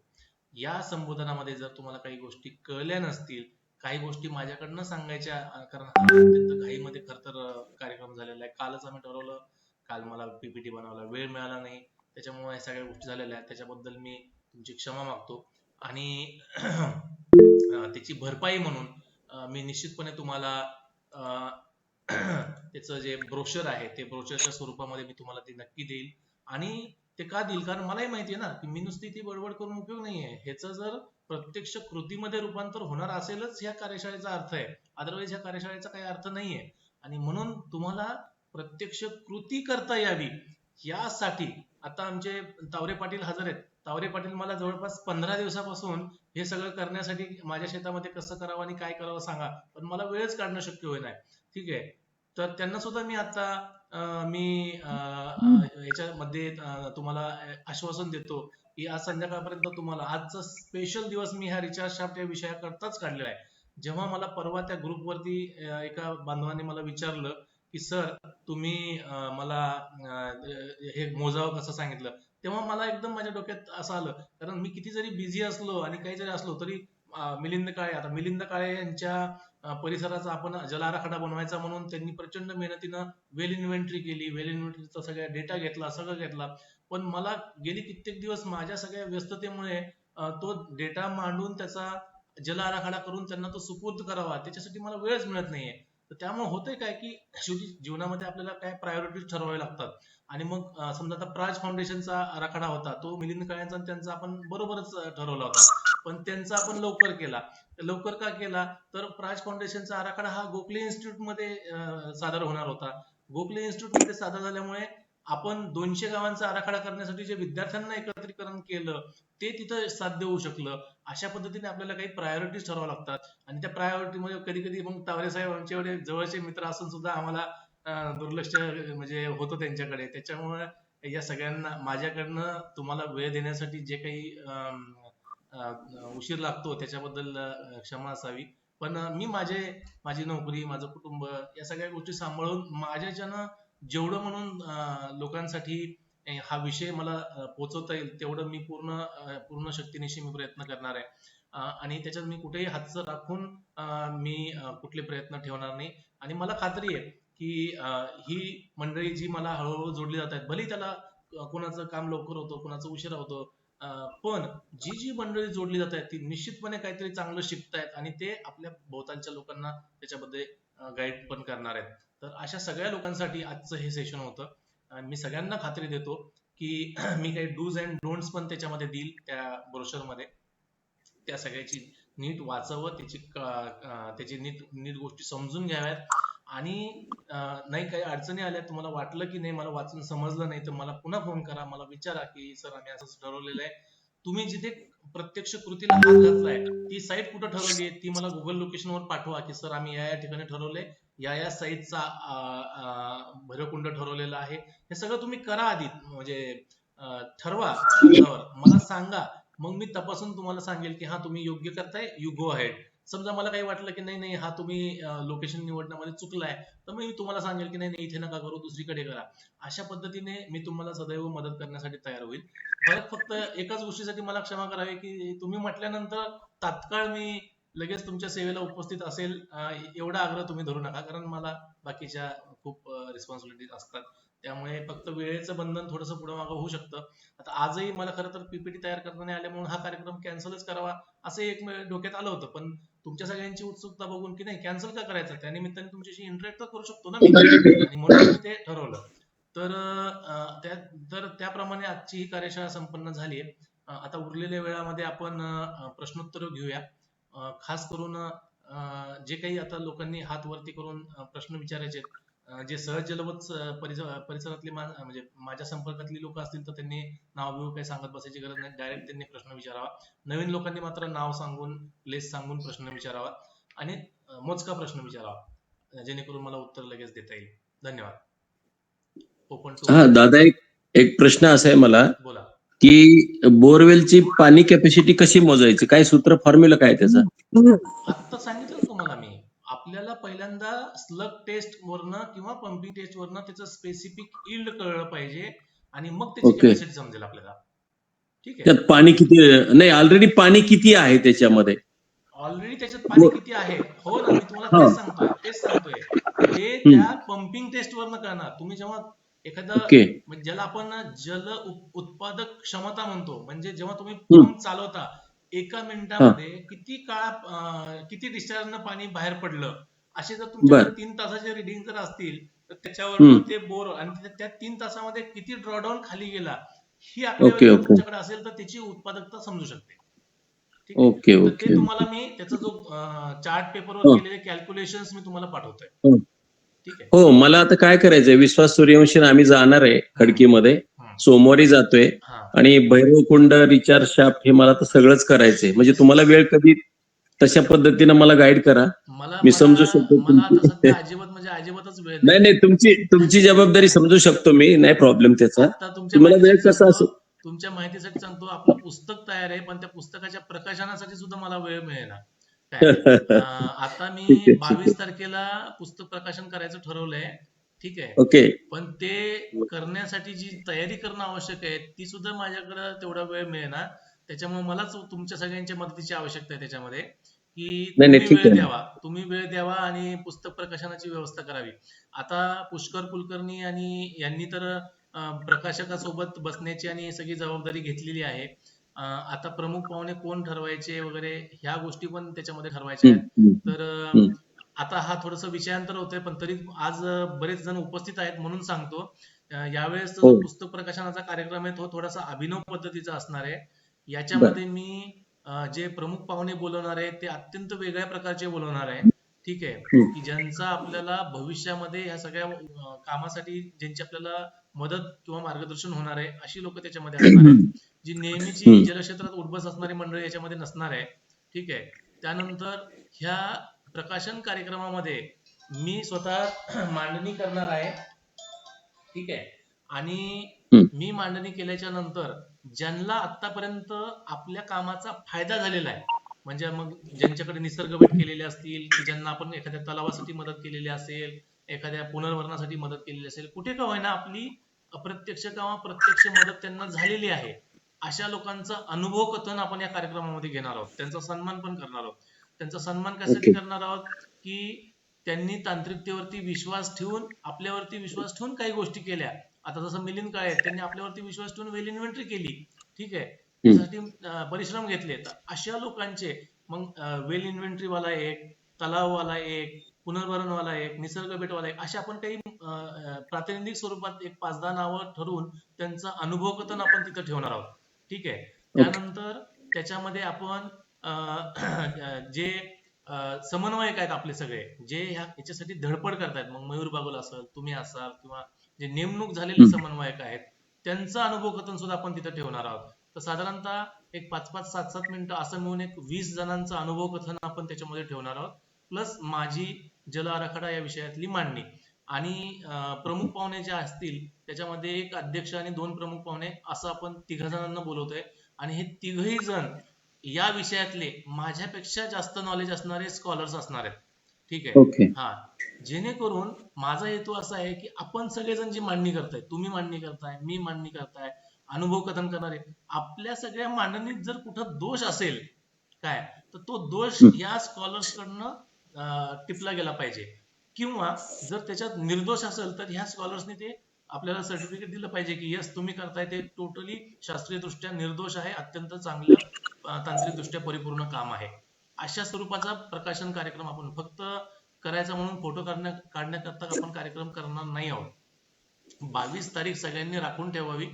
22 तारखेला सकाळी आपला 11 वाजता हा कार्यक्रम असणार आहे. 3 तासाचा कार्यक्रम असणार आहे.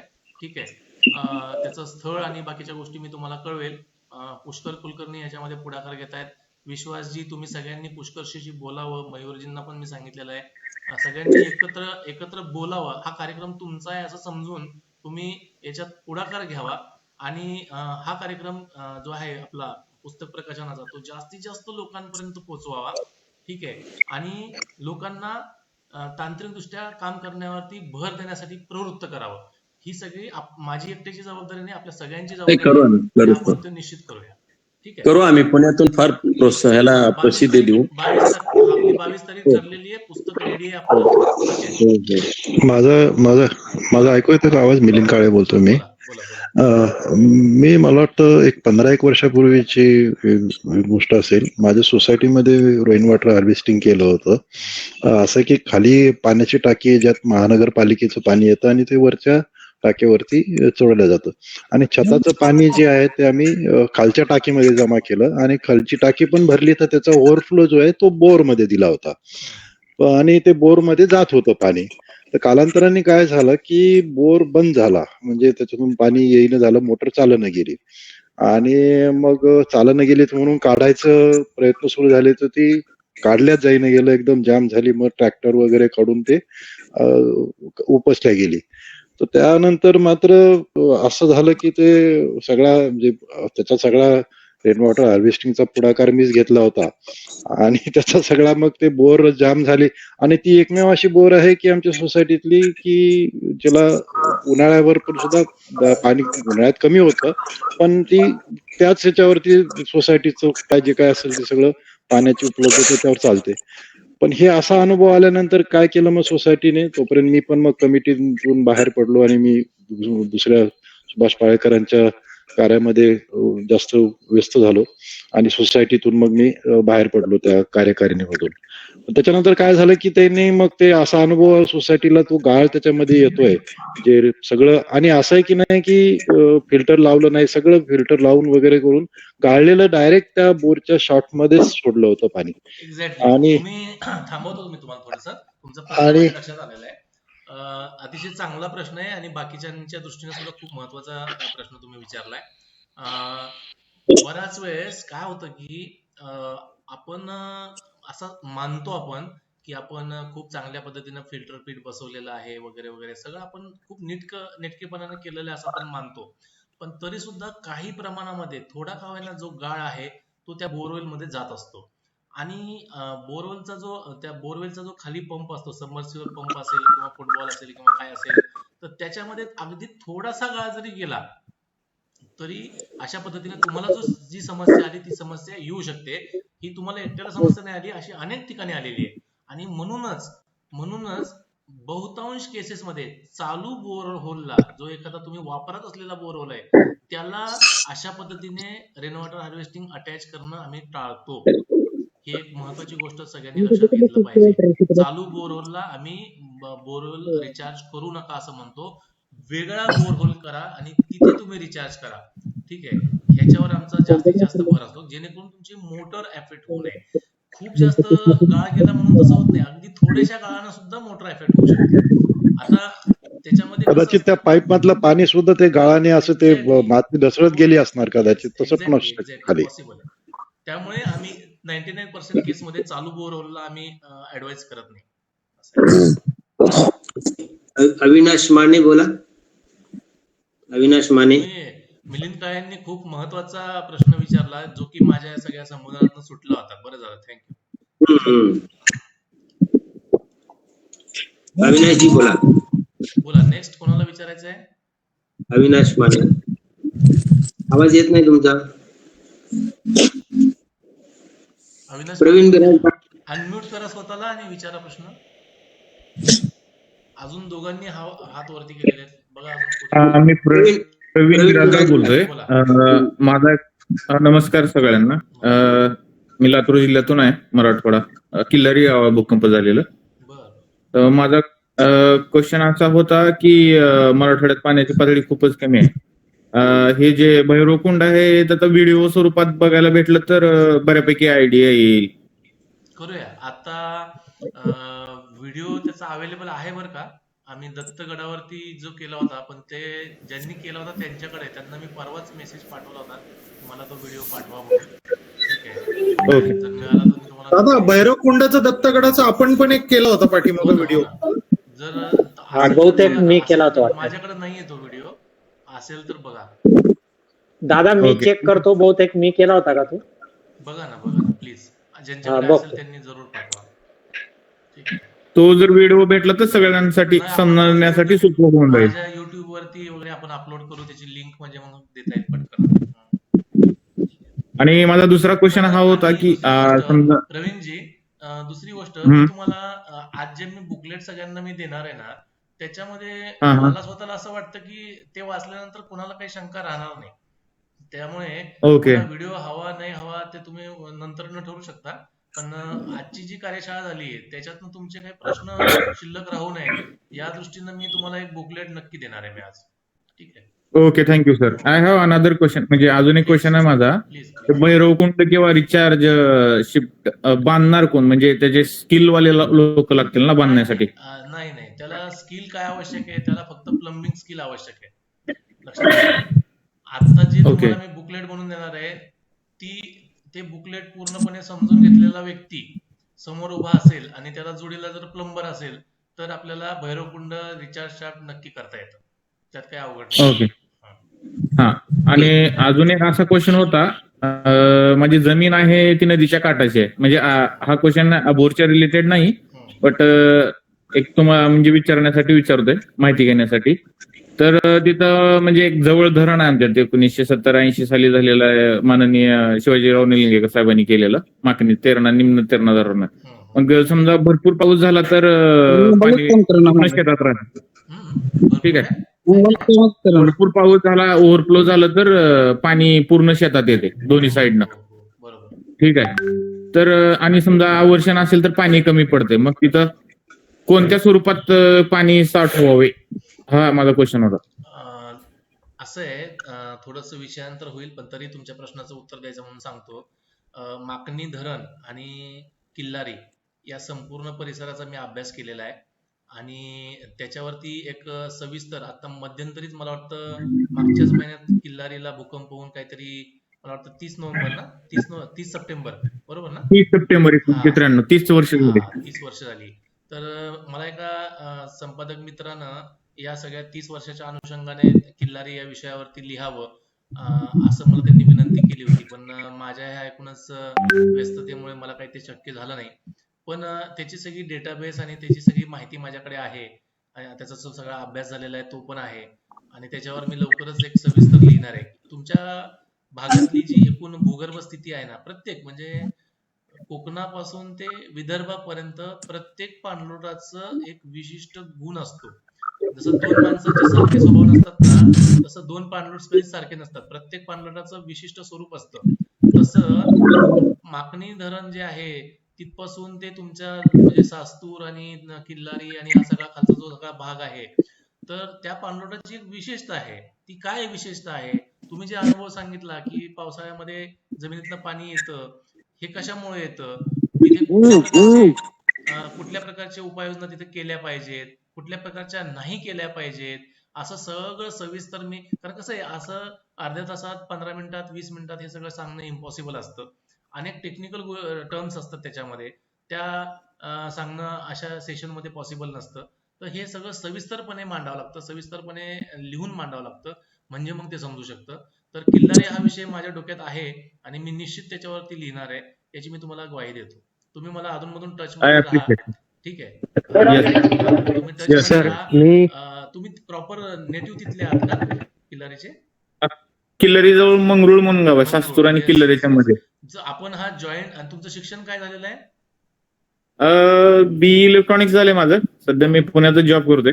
बरं, आपण भेटूया, आपण या विषयावर सविस्तर अभ्यास जो आहे तो तिथे त्या परिसरातल्या लोकांपर्यंत कसा पोहोचवता येईल तुमच्या माध्यमातून, असा आपण प्रयत्न करूया, ठीक आहे? कारण कसं आहे की स्थानिक माणसांना आपली भूगर्भ स्थिती नीटपणे समजली पाहिजे, ठीक आहे? तर आपण नक्की त्याच्यासाठी प्रयत्न करूया. दादा, टाइम संपत आल्याच मेसेज आलाय. काय म्हटले? टाइम संपत आल्याचा मेसेज आलाय. बरं, ठीक आहे. किती मिनिटं राहिले? बरं, हरकत नाही. चला पुढचा प्रश्न घेऊया, संपेपर्यंत पुढचा प्रश्न घेऊया. आनंद मिस्टर आनंद आपले आनंद बागवडे साहेब आहेत.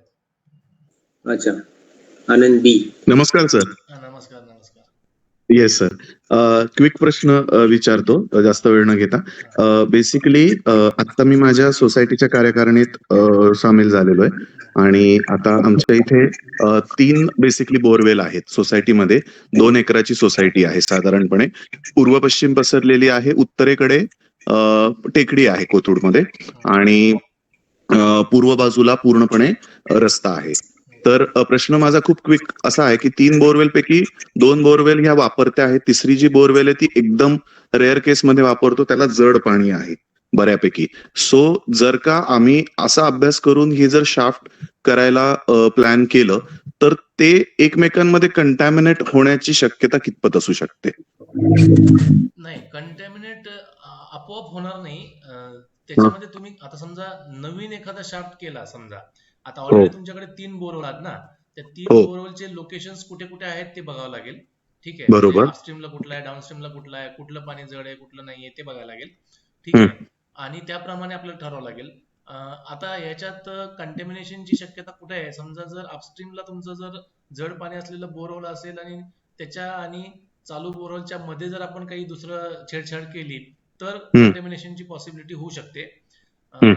समजा आपण कुठेही काही छेडछाड केली नाही आणि फक्त ज्याला जड पाणी आहे त्यालाच जर आपण रिचार्ज शाफ्ट जोडला तर उलट ते डायल्यूट होऊन ते बोरवेलची गुणवत्ता सुधारण्याची पण पॉसिबिलिटी आहे.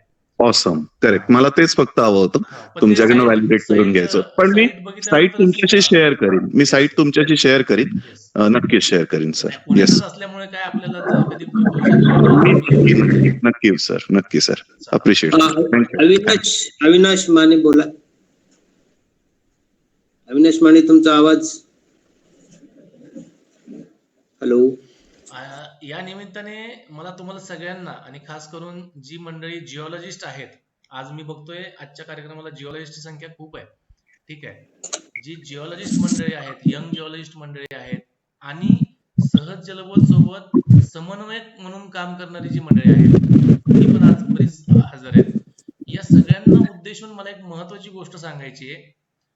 ती अशी आहे की काय होतं माहितीये का, जेव्हापासून आपण सहज जलबोधशी जोडलेलो आहोत, म्हणजे सहज जलबोधच्या माध्यमातून तुम्ही काही अभ्यासक्रम केलेले आहेत, माझे काही सेशन्स ऐकलेले आहेत, तेव्हापासून ते जी यंग मंडळी आहे, ज्यांनी MSc केलेलं आहे, भूशास्त्र विषय शिकलेला आहे, ही मंडळी, तुम्ही हे जे नॉलेज घेतलेलं आहे, मग ते माझ्या पुस्तकातनं असेल किंवा तुमच्या सिलेबस मधनं असेल, ते नॉलेज प्रत्यक्षात फील्डमध्ये एक्झिक्यूट करत असताना कोणत्या गोष्टींची काळजी कशी घेतली पाहिजे ह्याच्यावरती खूप जास्त मेहनत करणं गरजेचं आहे. म्हणजे ते एकदा वाचून आणि हे करू नये. तुमची निरीक्षण क्षमता, तुमची वेळ देण्याची तयारी, तुमची समजून घेण्याची तयारी, ह्या सगळ्यामध्ये तुम्ही जितकं जास्त प्रयत्न कराल ना, तेवढं तुम्हाला या गोष्टीचा फायदा होणार आहे. आणि म्हणून तुम्ही ह्याच्यासाठी खूप जास्त वेळ दिला पाहिजे, मला असं वाटतं. मी तर माझ्याकडनं जेवढं देण्याचा प्रयत्न असेल तेवढं मी देणारच आहे, त्यात तर काही वादच नाहीये, ते तर मी देणारच आहे. पण तुमच्याकडनं मी मगाशी सांगितलं ना की रिचार्ज शाफ्टला उपयोग किती आहे हे कोण ठरवणार आहे, तर तो रिचार्ज शाफ्ट आणि त्याचे गुणधर्म ठरवणार आहेत. त्याला ताटात वाढायचं किती हे आपण ठरवणार आहे. पण आपण किती वाढलं तरी त्याला ते घ्यायचंच नसेल तर काय करणार. तसं तुम्ही तुमची भूक ज्ञानाची जी आहे ती तुम्ही ठरवायची आहे. देणं किती शक्य आहे तेवढं मी देणार आहे, ऍक्सेप्ट किती होणार आहे हे काळ सांगेल. तर त्यामुळे हे ऍक्सेप्टन्स लिमिट जी आहे ती तुम्ही तुमची स्वतःची वाढवा. लक्षात आलं का, तुम्ही ह्या गोष्टी ज्या आहेत ना अधिकाधिक नीटपणे, आता भैरवकुंड सारखी संकल्पना आहे, काय अवघड नाही त्यातनं गोष्टी समजणं. म्हणजे तुम्ही जर खरंच मनावर जर घेतलं तर अगदी तुम्ही उद्यापासून ह्या गोष्टी प्रत्यक्ष फील्डमध्ये एक्झिक्यूट करायला सुरू कराल. एवढं इतकं सोपं आहे. त्यामुळे आणि जर समजा असं सांगून जर तुम्हाला कॉन्फिडन्स येत नसेल किंवा तुम्हाला अजूनही ते काही अवघड वाटत असेल तर मग कुठंतरी मी कमी पडतोय किंवा कुठंतरी तुम्ही कमी पडताय, असे दोनच अर्थ त्याच्यामध्ये होतात. ठीक आहे, तर मला असं वाटतं की अशी वेळ येऊ नये. त्यामुळे सगळ्यांनी थोडंसं ध्यान देऊन लक्ष देऊन ह्या गोष्टी समजून घ्याव्यात. आणि त्यातल्या त्यात भैरवकुंड आणि रिचार्ज शाफ्ट ह्या तर फार सोप्या गोष्टी आहेत. काय टेक्निक, जसं मगाशी कोणतरी विचारलं की ह्याच्यासाठी किती स्किल्ड पर्सन लागणार आहे, तर ह्याच्यासाठी जे निश्चित स्किल लागणारच आहे, पण हे जे स्किल शिकणं आहे हे काय फार अवघड नाहीये. एक साधा सामान्य सुशिक्षित तरुण सुद्धा हे स्किल आरामात शिकू शकतो. धन्यवाद. मला वाटतंय बहुतेक आता कुणी हात वरती केलेला आहे का बघा. आणि मला शेवटची प्रतिक्रिया घ्यायची आहे. इथे आपल्या ग्रुपवरती आता GSDA मधले जिओलॉजिस्ट सुद्धा उपस्थित आहेत. ठीक आहे, त्यांच्याकडनं आपण एक शेवटची प्रतिक्रिया घेऊ आणि थांबू. योगेशजी प्लीज बोला. योगेशजी, तुमची या सगळ्या कार्यशाळेवरती एक छोटीशी प्रतिक्रिया द्या म्हणजे आपण थांबू.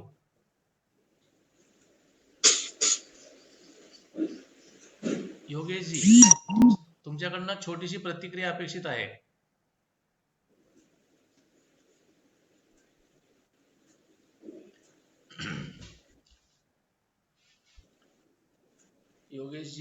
योगेशजींना काही अडचण आहे का बोलायला?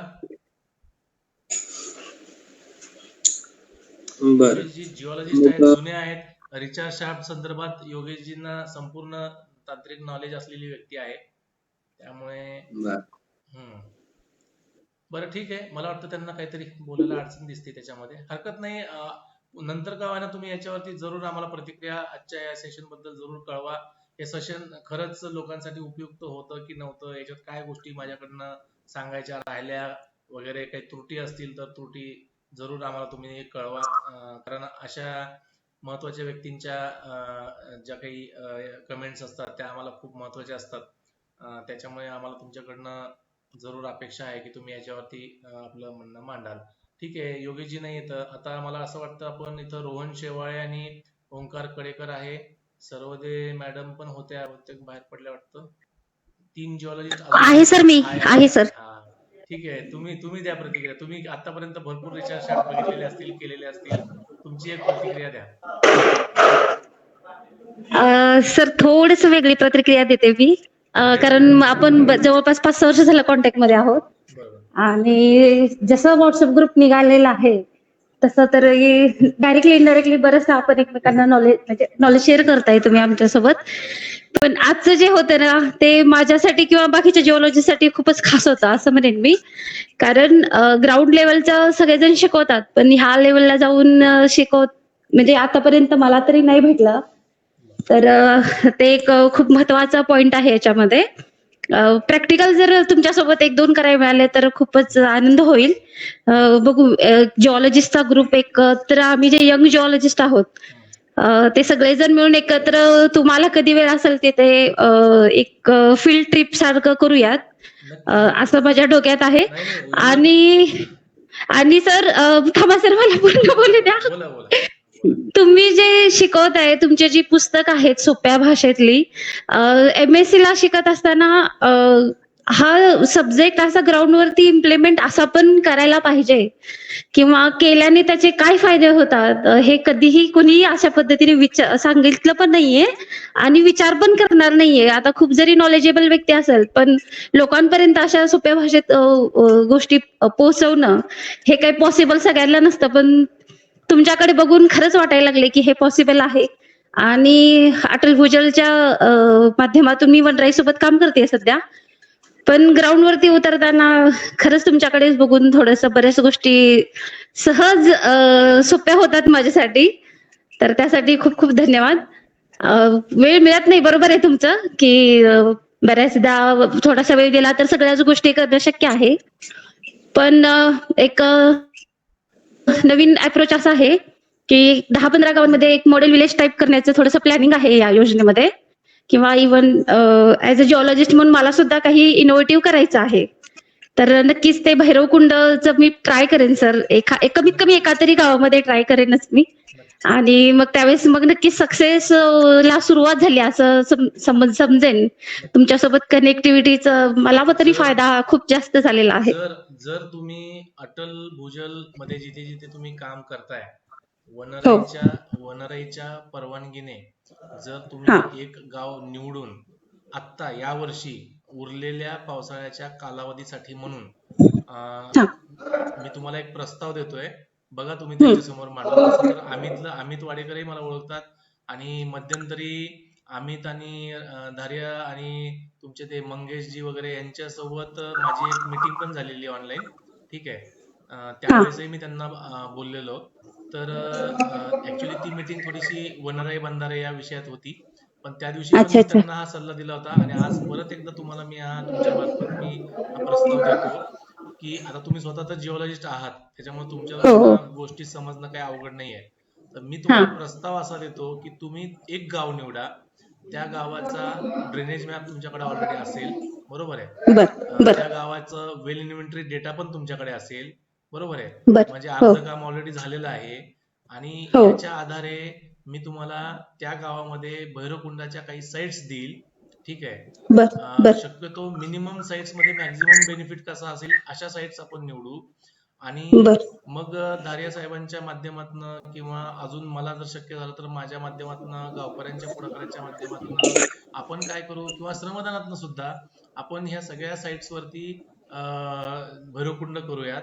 ठीक आहे, आणि मग पुढच्या वर्षी म्हणजे हा उन्हाळा गेल्याच्या नंतर पुढच्या वर्षी जेव्हा पावसाळा होईल किंवा आत्ताचा जो उरलेला पावसाळा आहे, तर जिथे भैरवकुंड अशा पद्धतीने आपण सगळीकडे केलेले ते गाव आणि ज्या ठिकाणी केलेले नाहीत असं गाव, ठीक आहे, ह्याचा एक कम्पॅरेटिव्ह स्टडी सुद्धा आपल्याला ह्याच उन्हाळ्यात करता येईल. ठीक आहे, तर त्यामुळे रिचार्ज शाफ्ट कुठे करावेत आणि त्याची सक्सेस रेशो जो आहे तो कसा वाढवावा, यासाठी भैरवकुंड ही संकल्पना खूप चांगल्या पद्धतीने इम्प्लिमेंट करता येऊ शकते. तुमच्याकडे 70-80% अभ्यास ऑलरेडी तुमचा त्या गावांचा झालेला आहे. ठीक आहे. हो सर, हो सर. सगळा डेटा आहे. तुम्ही स्वतः हो जिओलॉजिस्ट सर. आहेत, त्याच्यामुळे तुम्हाला हो. ते अजिबातच अशक्य नाहीये. हो त्यामुळे सर, हो सर. फक्त ती आता वनराईची मानसिकता असली पाहिजे की आपण हे करून बघावं म्हणून. नाही नाही, याच्यामध्ये सर कसं होईल, वनराई तर सोबत आहेच आहे, नवीन इनोव्हेटिव्ह करायला ते कधी मागे म्हणजे आतापर्यंत तरी अडवले नाहीयेत. पण नाही, आपण जीएसडीए काय किंवा करायचं, ऐका ना, आपण काय करायचं, कागदावरती अगदी व्यवस्थित प्रस्ताव मांडायचा. आलं का लक्षात? तुम्ही हा, काय हा, करायचं, हा. तुम्ही भैरवकुंड ठरवतानाच तुम्ही मॅप आणि सगळ्या गोष्टी समोर मांडून टेक्निकली फिजिबल कसं आहे हे त्या प्रस्तावामध्ये प्रूव्ह करायचं, म्हणजे मग समोरच्या माणसाला पण अडचण होणार नाही. बरं बरं, चालेल सर, चालेल. शक्यतो आपण श्रमदानातून ट्राय करूयात सर. हो, चालतंय ना. म्हणजे लोकसहभाग जर असेल तर अजून जास्त सोपं होतं. नक्की. आणि आमच्याकडे आहेत काही गावं, ते सगळं करू शकणार आहे. जे सगळ्यात करूयात उत्साही सर. गाव तुम्हाला जे वाटतंय, ठीक आहे, आहेत सर, आहेत. हा, असं गाव तुम्ही सांगा, आपण करूया. हो सर, हो सर, नक्की नक्की. थँक्यू आणि सर. त्यांना आजचं तुम्ही सेशन. माझ्याकडनं मेसेज पाठवा की बरं. माझा असा दावा आहे की एका गावामध्ये, एका हा. वॉटरशेड मध्ये साधारणतः 30% परिसरावरती जर आपण भैरवकुंड केले, ठीक आहे, हा हा, हा, तर त्या गावामध्ये टँकर लागणार नाही याची जबाबदारी माझी. चालेल सर. एक छोट्याशा गावापासून सुरुवात करू Yes, yes. आणि मग नंतर मोठ्या मोठ्या गाव किती करूयात. पण लहान असो, किती पण मोठं असो, 30% हो, पेक्षा चालेल. जास्त जर आपण भैरवकुंड तयार करू शकलो तर त्या बरं. गावातला भूजल जो जलदर आहे तो संपूर्णपणे सॅच्युरेट होण्याची व्यवस्था होऊ शकते, असं माझं त्याच्यामधलं आतापर्यंत एक काय म्हणतात ना, माझी स्वतःची एक निरीक्षणाची एक क्षमता आहे. ठीक आहे. चालेल सर, चालेल. करूयात सर, करूयात. Thank you sir. ओके. पाटील साहेब बोलायचंय का काय? तावरे पाटील, श्रीकांत कुलकर्णी. नमस्कार सर. हॅलो. हॅलो, नमस्कार. मी रत्नागिरी जिल्ह्यामध्ये कोकणात काम करतोय आता सध्या. मी साधारणतः माझ्या शेतासाठी मी आता एक बोअर रिचार्ज केलाय आणि एक 20 बाय 20 फुटाचं तळं मारलंय. 5 फुटावरती मला खाली कातळ लागलाय.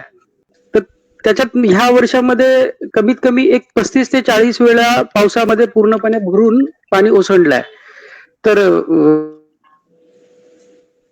तुमचा आवाज गायब झाला.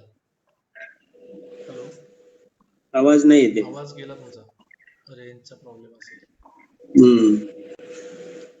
तुमचा आवाज गेलाय पहा, नाही तर मग लिहून पाठवा. तुम्ही काय करा, तुम्हाला मेसेज मध्ये मला माझ्या नंबरवर चॅट बॉक्स मध्ये माझा नंबर शेअर करा किंवा माझ्या कुठल्या पोस्टवर पण असेल, मला तुम्ही लिहून पाठवू शकता. तुमचा आवाज गेलाय पहा, आवाज येत नाही तुमचा.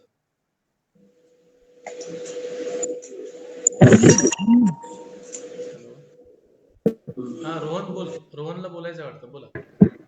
हा सर. सर मी सध्या लातूर मध्ये आहे. बरं. तर मग ते लातूरचे जे कोणी सर होते तर त्यांना रिचार्ज शाफ्टला वगैरे काही मदत हवी असेल तर मी ती करू शकतो त्यांना.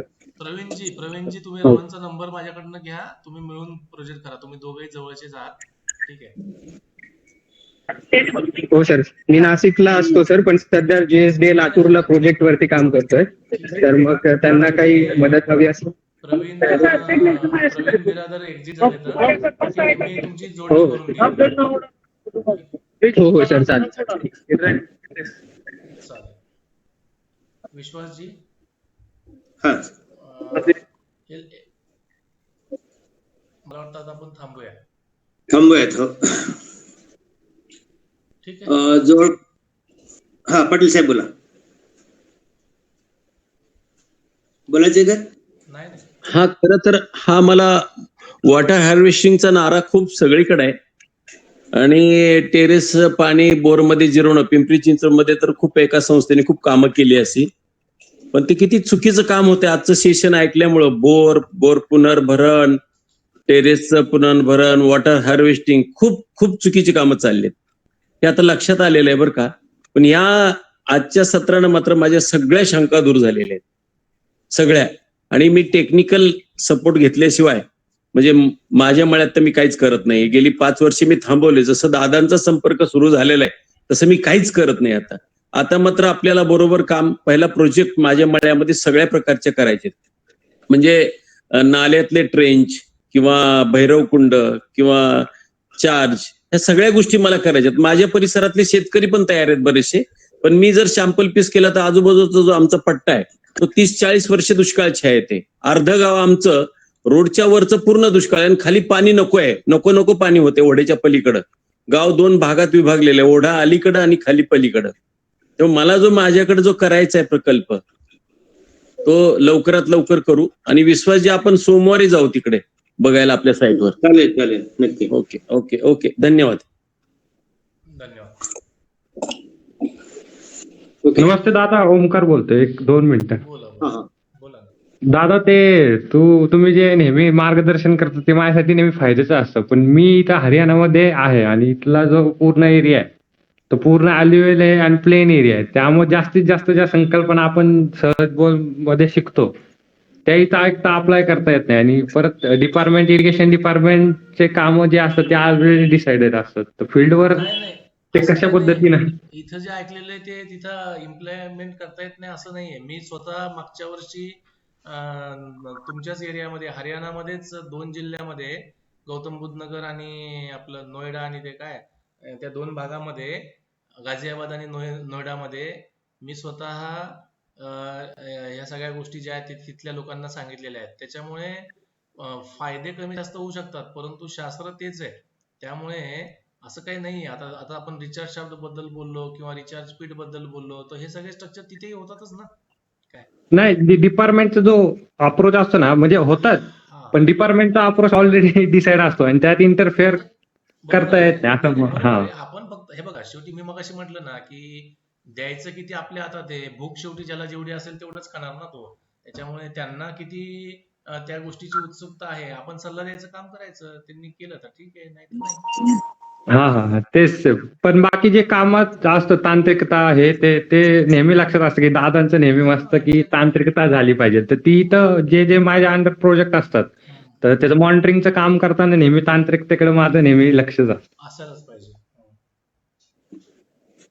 चलो प्रकाश सोळेजींनी एक प्रश्न विचारला होता पण मला वाटतं ते आता एक्झिट झालेत. आहेत का? त्यांनी मला विचारलं होतं रिचार्ज शाफ्टची खोली किती असावी. तर रिचार्ज शाफ्टची खोली आणि श्रीकांत कुलकर्णी जे आहेत ते कोकणातून आहेत त्याच्यामुळे त्यांनाही हा प्रश्नाचं उत्तर लागू पडतंय. तर रिचार्ज शाफ्टची खोली किती असावी तर साधारणपणे रिचार्ज शाफ्ट सारखी संरचना किंवा भैरवकुंड सारखी संरचना ही कमी खर्चात व्हावी, जास्त खर्चिक वाटू नये याकरता आपण रिचार्ज शाफ्टची जी खोली आहे ती मर्यादित ठेवतो. साधारणतः आपल्या पूर्ण महाराष्ट्रामध्ये जो कठीण कातळ आहे, कठीण पाषाण जो आहे, अभेद्य पाषाण ज्याच्यातनं पाणी खाली झिरकू शकत नाही, हा किती फुटावर लागतो आणि त्याच्यानंतर किती फूट चालतो ह्याचा आपण अंदाज घेऊन साधारणतः मिनिमम त्याची थिकनेस 5 मीटर असते आणि मॅक्झिमम त्याची थिकनेस कधी कधी 20-25 मीटर सुद्धा असते. म्हणजे याचा अर्थ असा होतो की जर आपण 100 फुटाचं रिचार्ज शाफ्ट जर केलं तर मध्ये जरी एखादा कठीण कातळ लागला किंवा काही जरी झालं तरी जे पाणी घेण्याची जी क्षमता असते जलधराची ती निश्चितपणे साधली जाऊ शकते. म्हणून आपण 100 फूट रिचार्ज शाफ्ट करा असा आपण आग्रह नेहमी धरत असतो. ठीक आहे, कारण एकदा 100 फुटापर्यंत जर पाणी पोहोचवलं तर तिथून खाली त्याच्या हिशोबाने जाईल ते.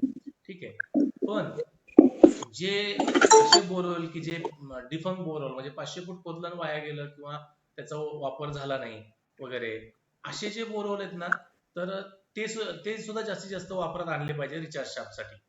नवीन इमारतीमध्ये किंवा नवीन ठिकाणी जर रिचार्ज शाफ्ट करायचा असेल तर तो किमान 50 फूट ते 100 फूट तर निश्चितच केला पाहिजे.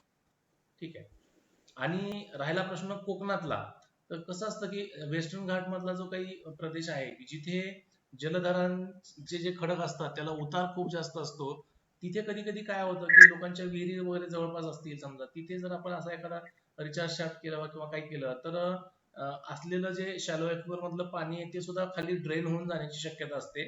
तर त्या तिथल्या पाणलोटाच्या आकाराप्रमाणे आपल्याला त्या साईट प्रमाणे ठरवावं लागतं की इथे रिचार्ज शाफ्ट करणं योग्य ठरेल की नाही ठरेल. तिथे साधारणतः फ्लॅट टेरेन किती आहे, जलधराला उतार किती असेल, डिस्चार्ज एरिया किती लांब आणि किती वेगाचा असेल, ह्या सगळ्याचा अंदाज बांधून आपल्याला रिचार्ज शाफ्टची खोली ठरवावी लागते. बाकी उर्वरित महाराष्ट्रामध्ये तर जेवढं जास्त करेल तेवढं चांगलंच आहे, त्याच्यामुळे तो काही विषय नाही. ठीक आहे, आज मला म्हणजे बघून आनंद वाटतोय की आज या सगळ्या सत्र ऐकायला ज्युएलिस्ट मंडळी खूप हजर आहेत. आता एक गडकरी साहेब पण आले होते, पण ते लगेच गेले वाटतं.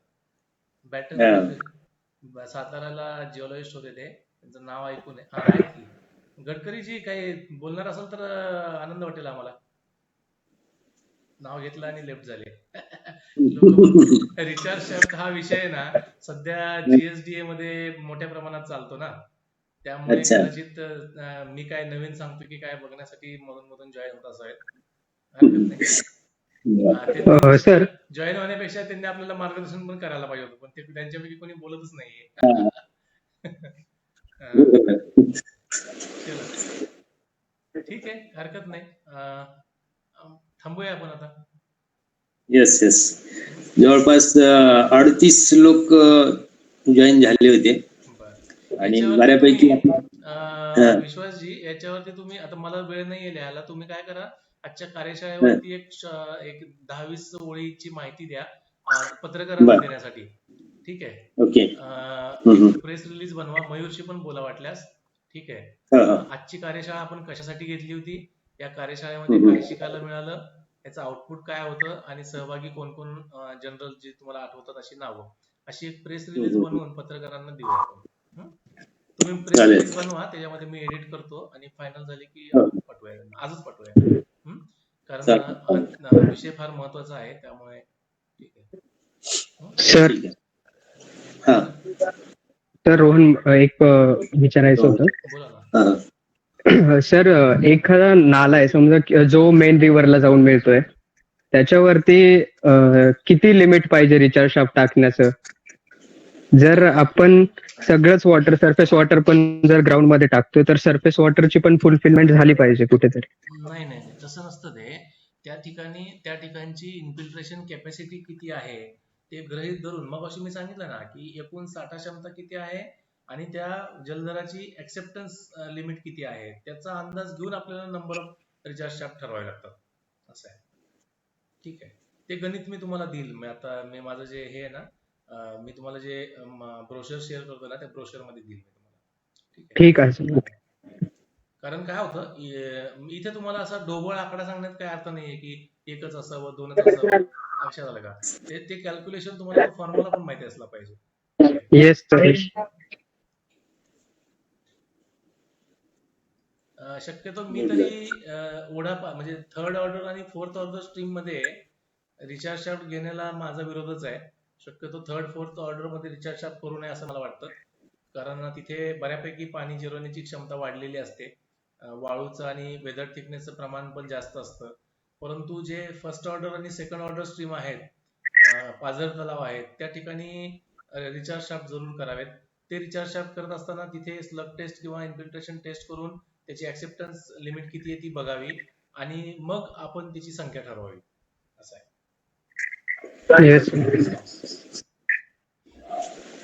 चलो विश्वासजी, तेवढं बनवा आणि आपण टाकूया. आजची कार्यशाळा खूप छान झाली, मलाही बोलायला चांगलं वाटलं, लोकांनी चांगलं इंटरॅक्शन केलं.